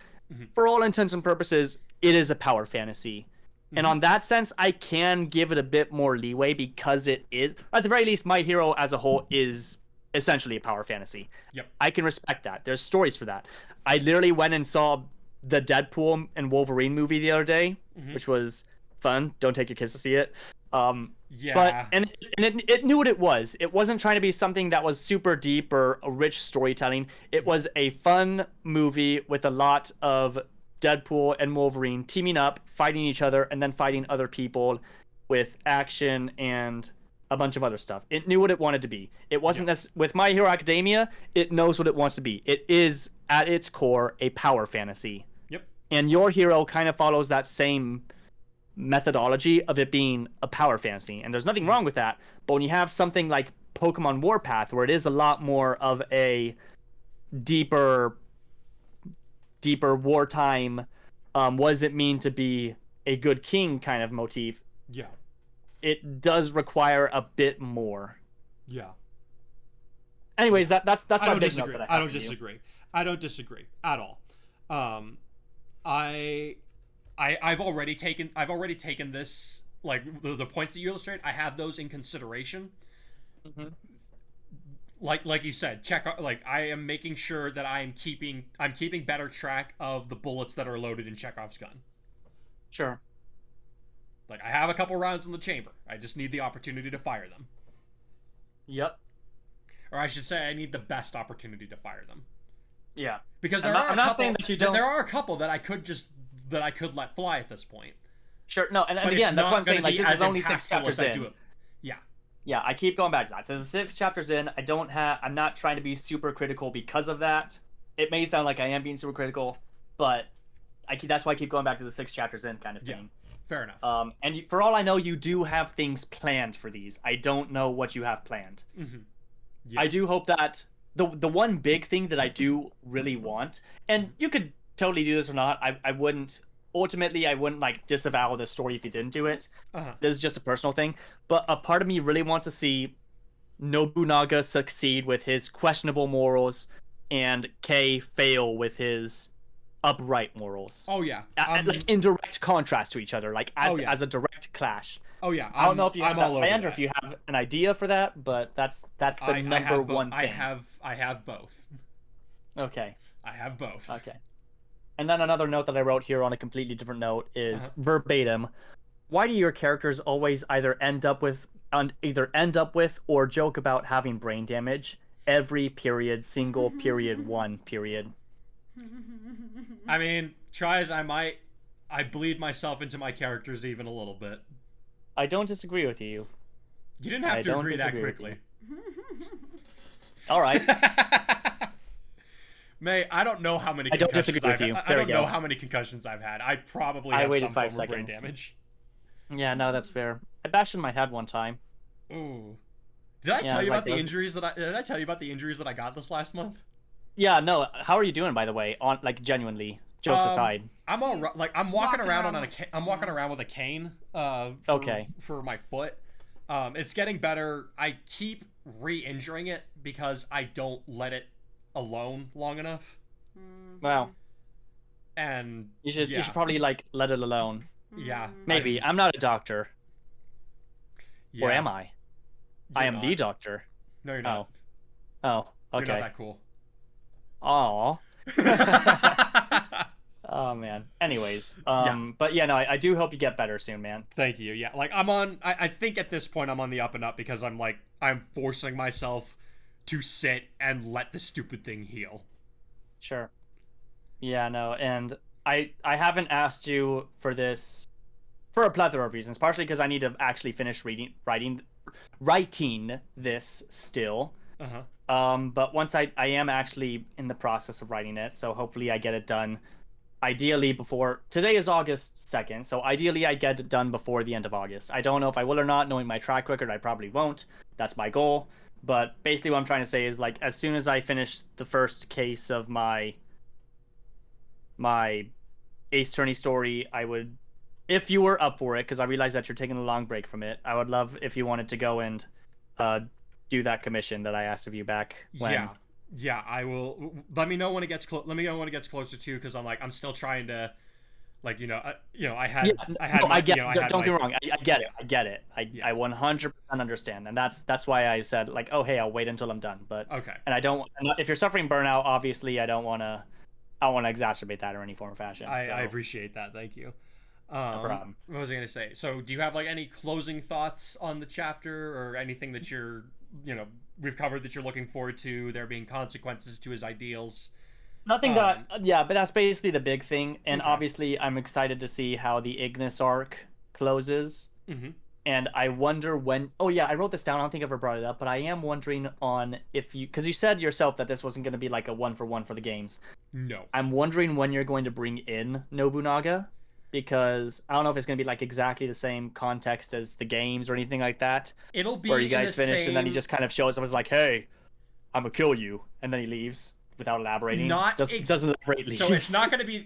The dialogue is going to be vastly expanded upon. In terms of like timeline, like in regards to like how the map looks at that point, it's gonna be at about the same time. It's gonna be under a different context, but it's gonna be around the same time. I can't remember what happened in game. Basically, what happens is like you get to the halfway point, like you have let's see, you've got 9 of the 17 kingdoms under your control. He shows up because you have basically now proven that you are an actual threat to him. And he's more or less trying to warn you off. Like, and he's like, I keep thinking back of like that one meme from like Despicable Me, where it's like Vector sitting in the corner, like in a super wide shot, being like, "Hey."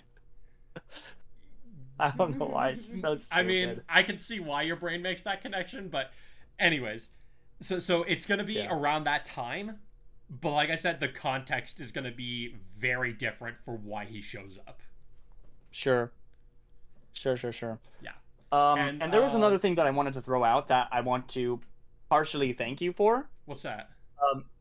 So I mentioned the other night how I was going to not go to sleep until I finished my one shot. Oh no. I didn't. I'm still working on that, and honestly, that's the one thing I want to finish next, because I do really, really have a lot of good things to do in that.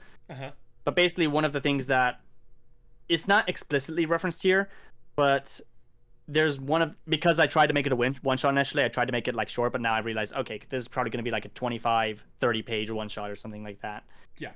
I'm going to like try and showcase. Ironically enough, I do have Zekrom and Reshiram as like major players in the story. Yeah. And so I realized I don't really showcase them. I talk about them, but I don't show them. So I'm going to go back and rewrite what is initially exposition and try like to write it as like an actual scene with Zekrom. But okay, I don't know. I just think the TLDR is that I'm trying to finish this one shot before I finish my Ace Attorney thing. If again, I keep saying that I'm going to do that, no, like, and I do intend to. It's just I need to motivate myself. I mean, I have. You've seen this, right? Like it's a very big confidence booster to just finish a project, even if it's not the project that you were working on, right? You know, Yeah. I have to say, the thing that I see the most in students, because in my class, I expect kids to completely color a page and turn it in.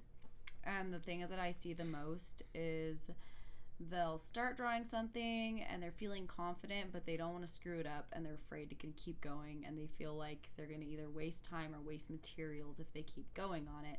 So they just kind of say, oh, I'll finish it later, and then they don't. And I have to just force them to be like, hey, just start getting the dang paint on the paper, and if you don't like it, you can cover it up, or you can erase it, or you can grab another paper. But you need to just keep your body moving and keep your brain doing it. Otherwise, it's never going to get done. And I have to say, you're preaching to the choir, because I'm the same way. Where all summer, Joe saw me. I set up my whole back porch. I made myself a mini outdoor art studio. I was so pumped. I literally painted one day, and I did not do anything. So I need the same thing. But I think the hardest thing as a creative is just to sit there and make yourself make something, even if it's scary and like just emotionally exhausting. And I don't know, that's something that I deal with. I think that every creative person deals with that to a certain extent, and getting past that block is not easy. But just turning off the stupid phone for me is a big part. Yeah, for me it's like trying to not spend all my time finding the Elden Ring. Yeah, that was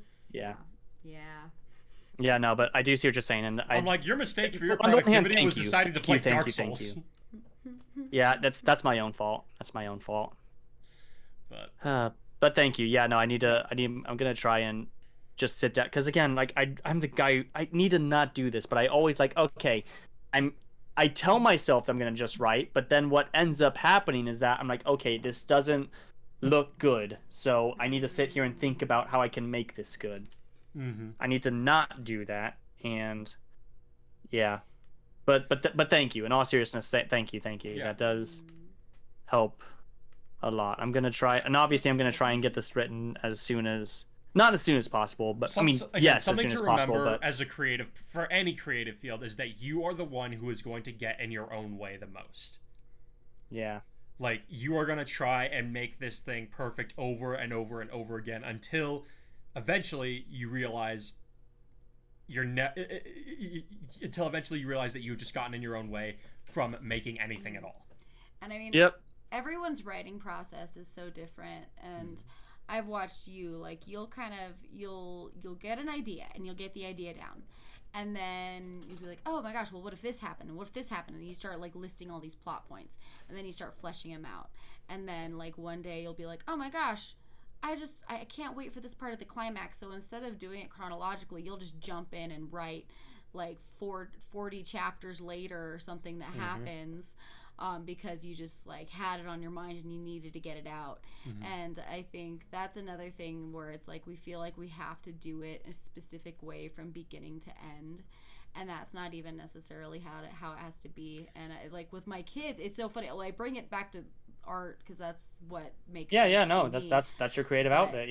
It's funny because my students, when I'm teaching them oil pastels or digital art, it's actually really funny how both oil pastels and digital art are very similar, because you need to lay down those background colors before you build on top.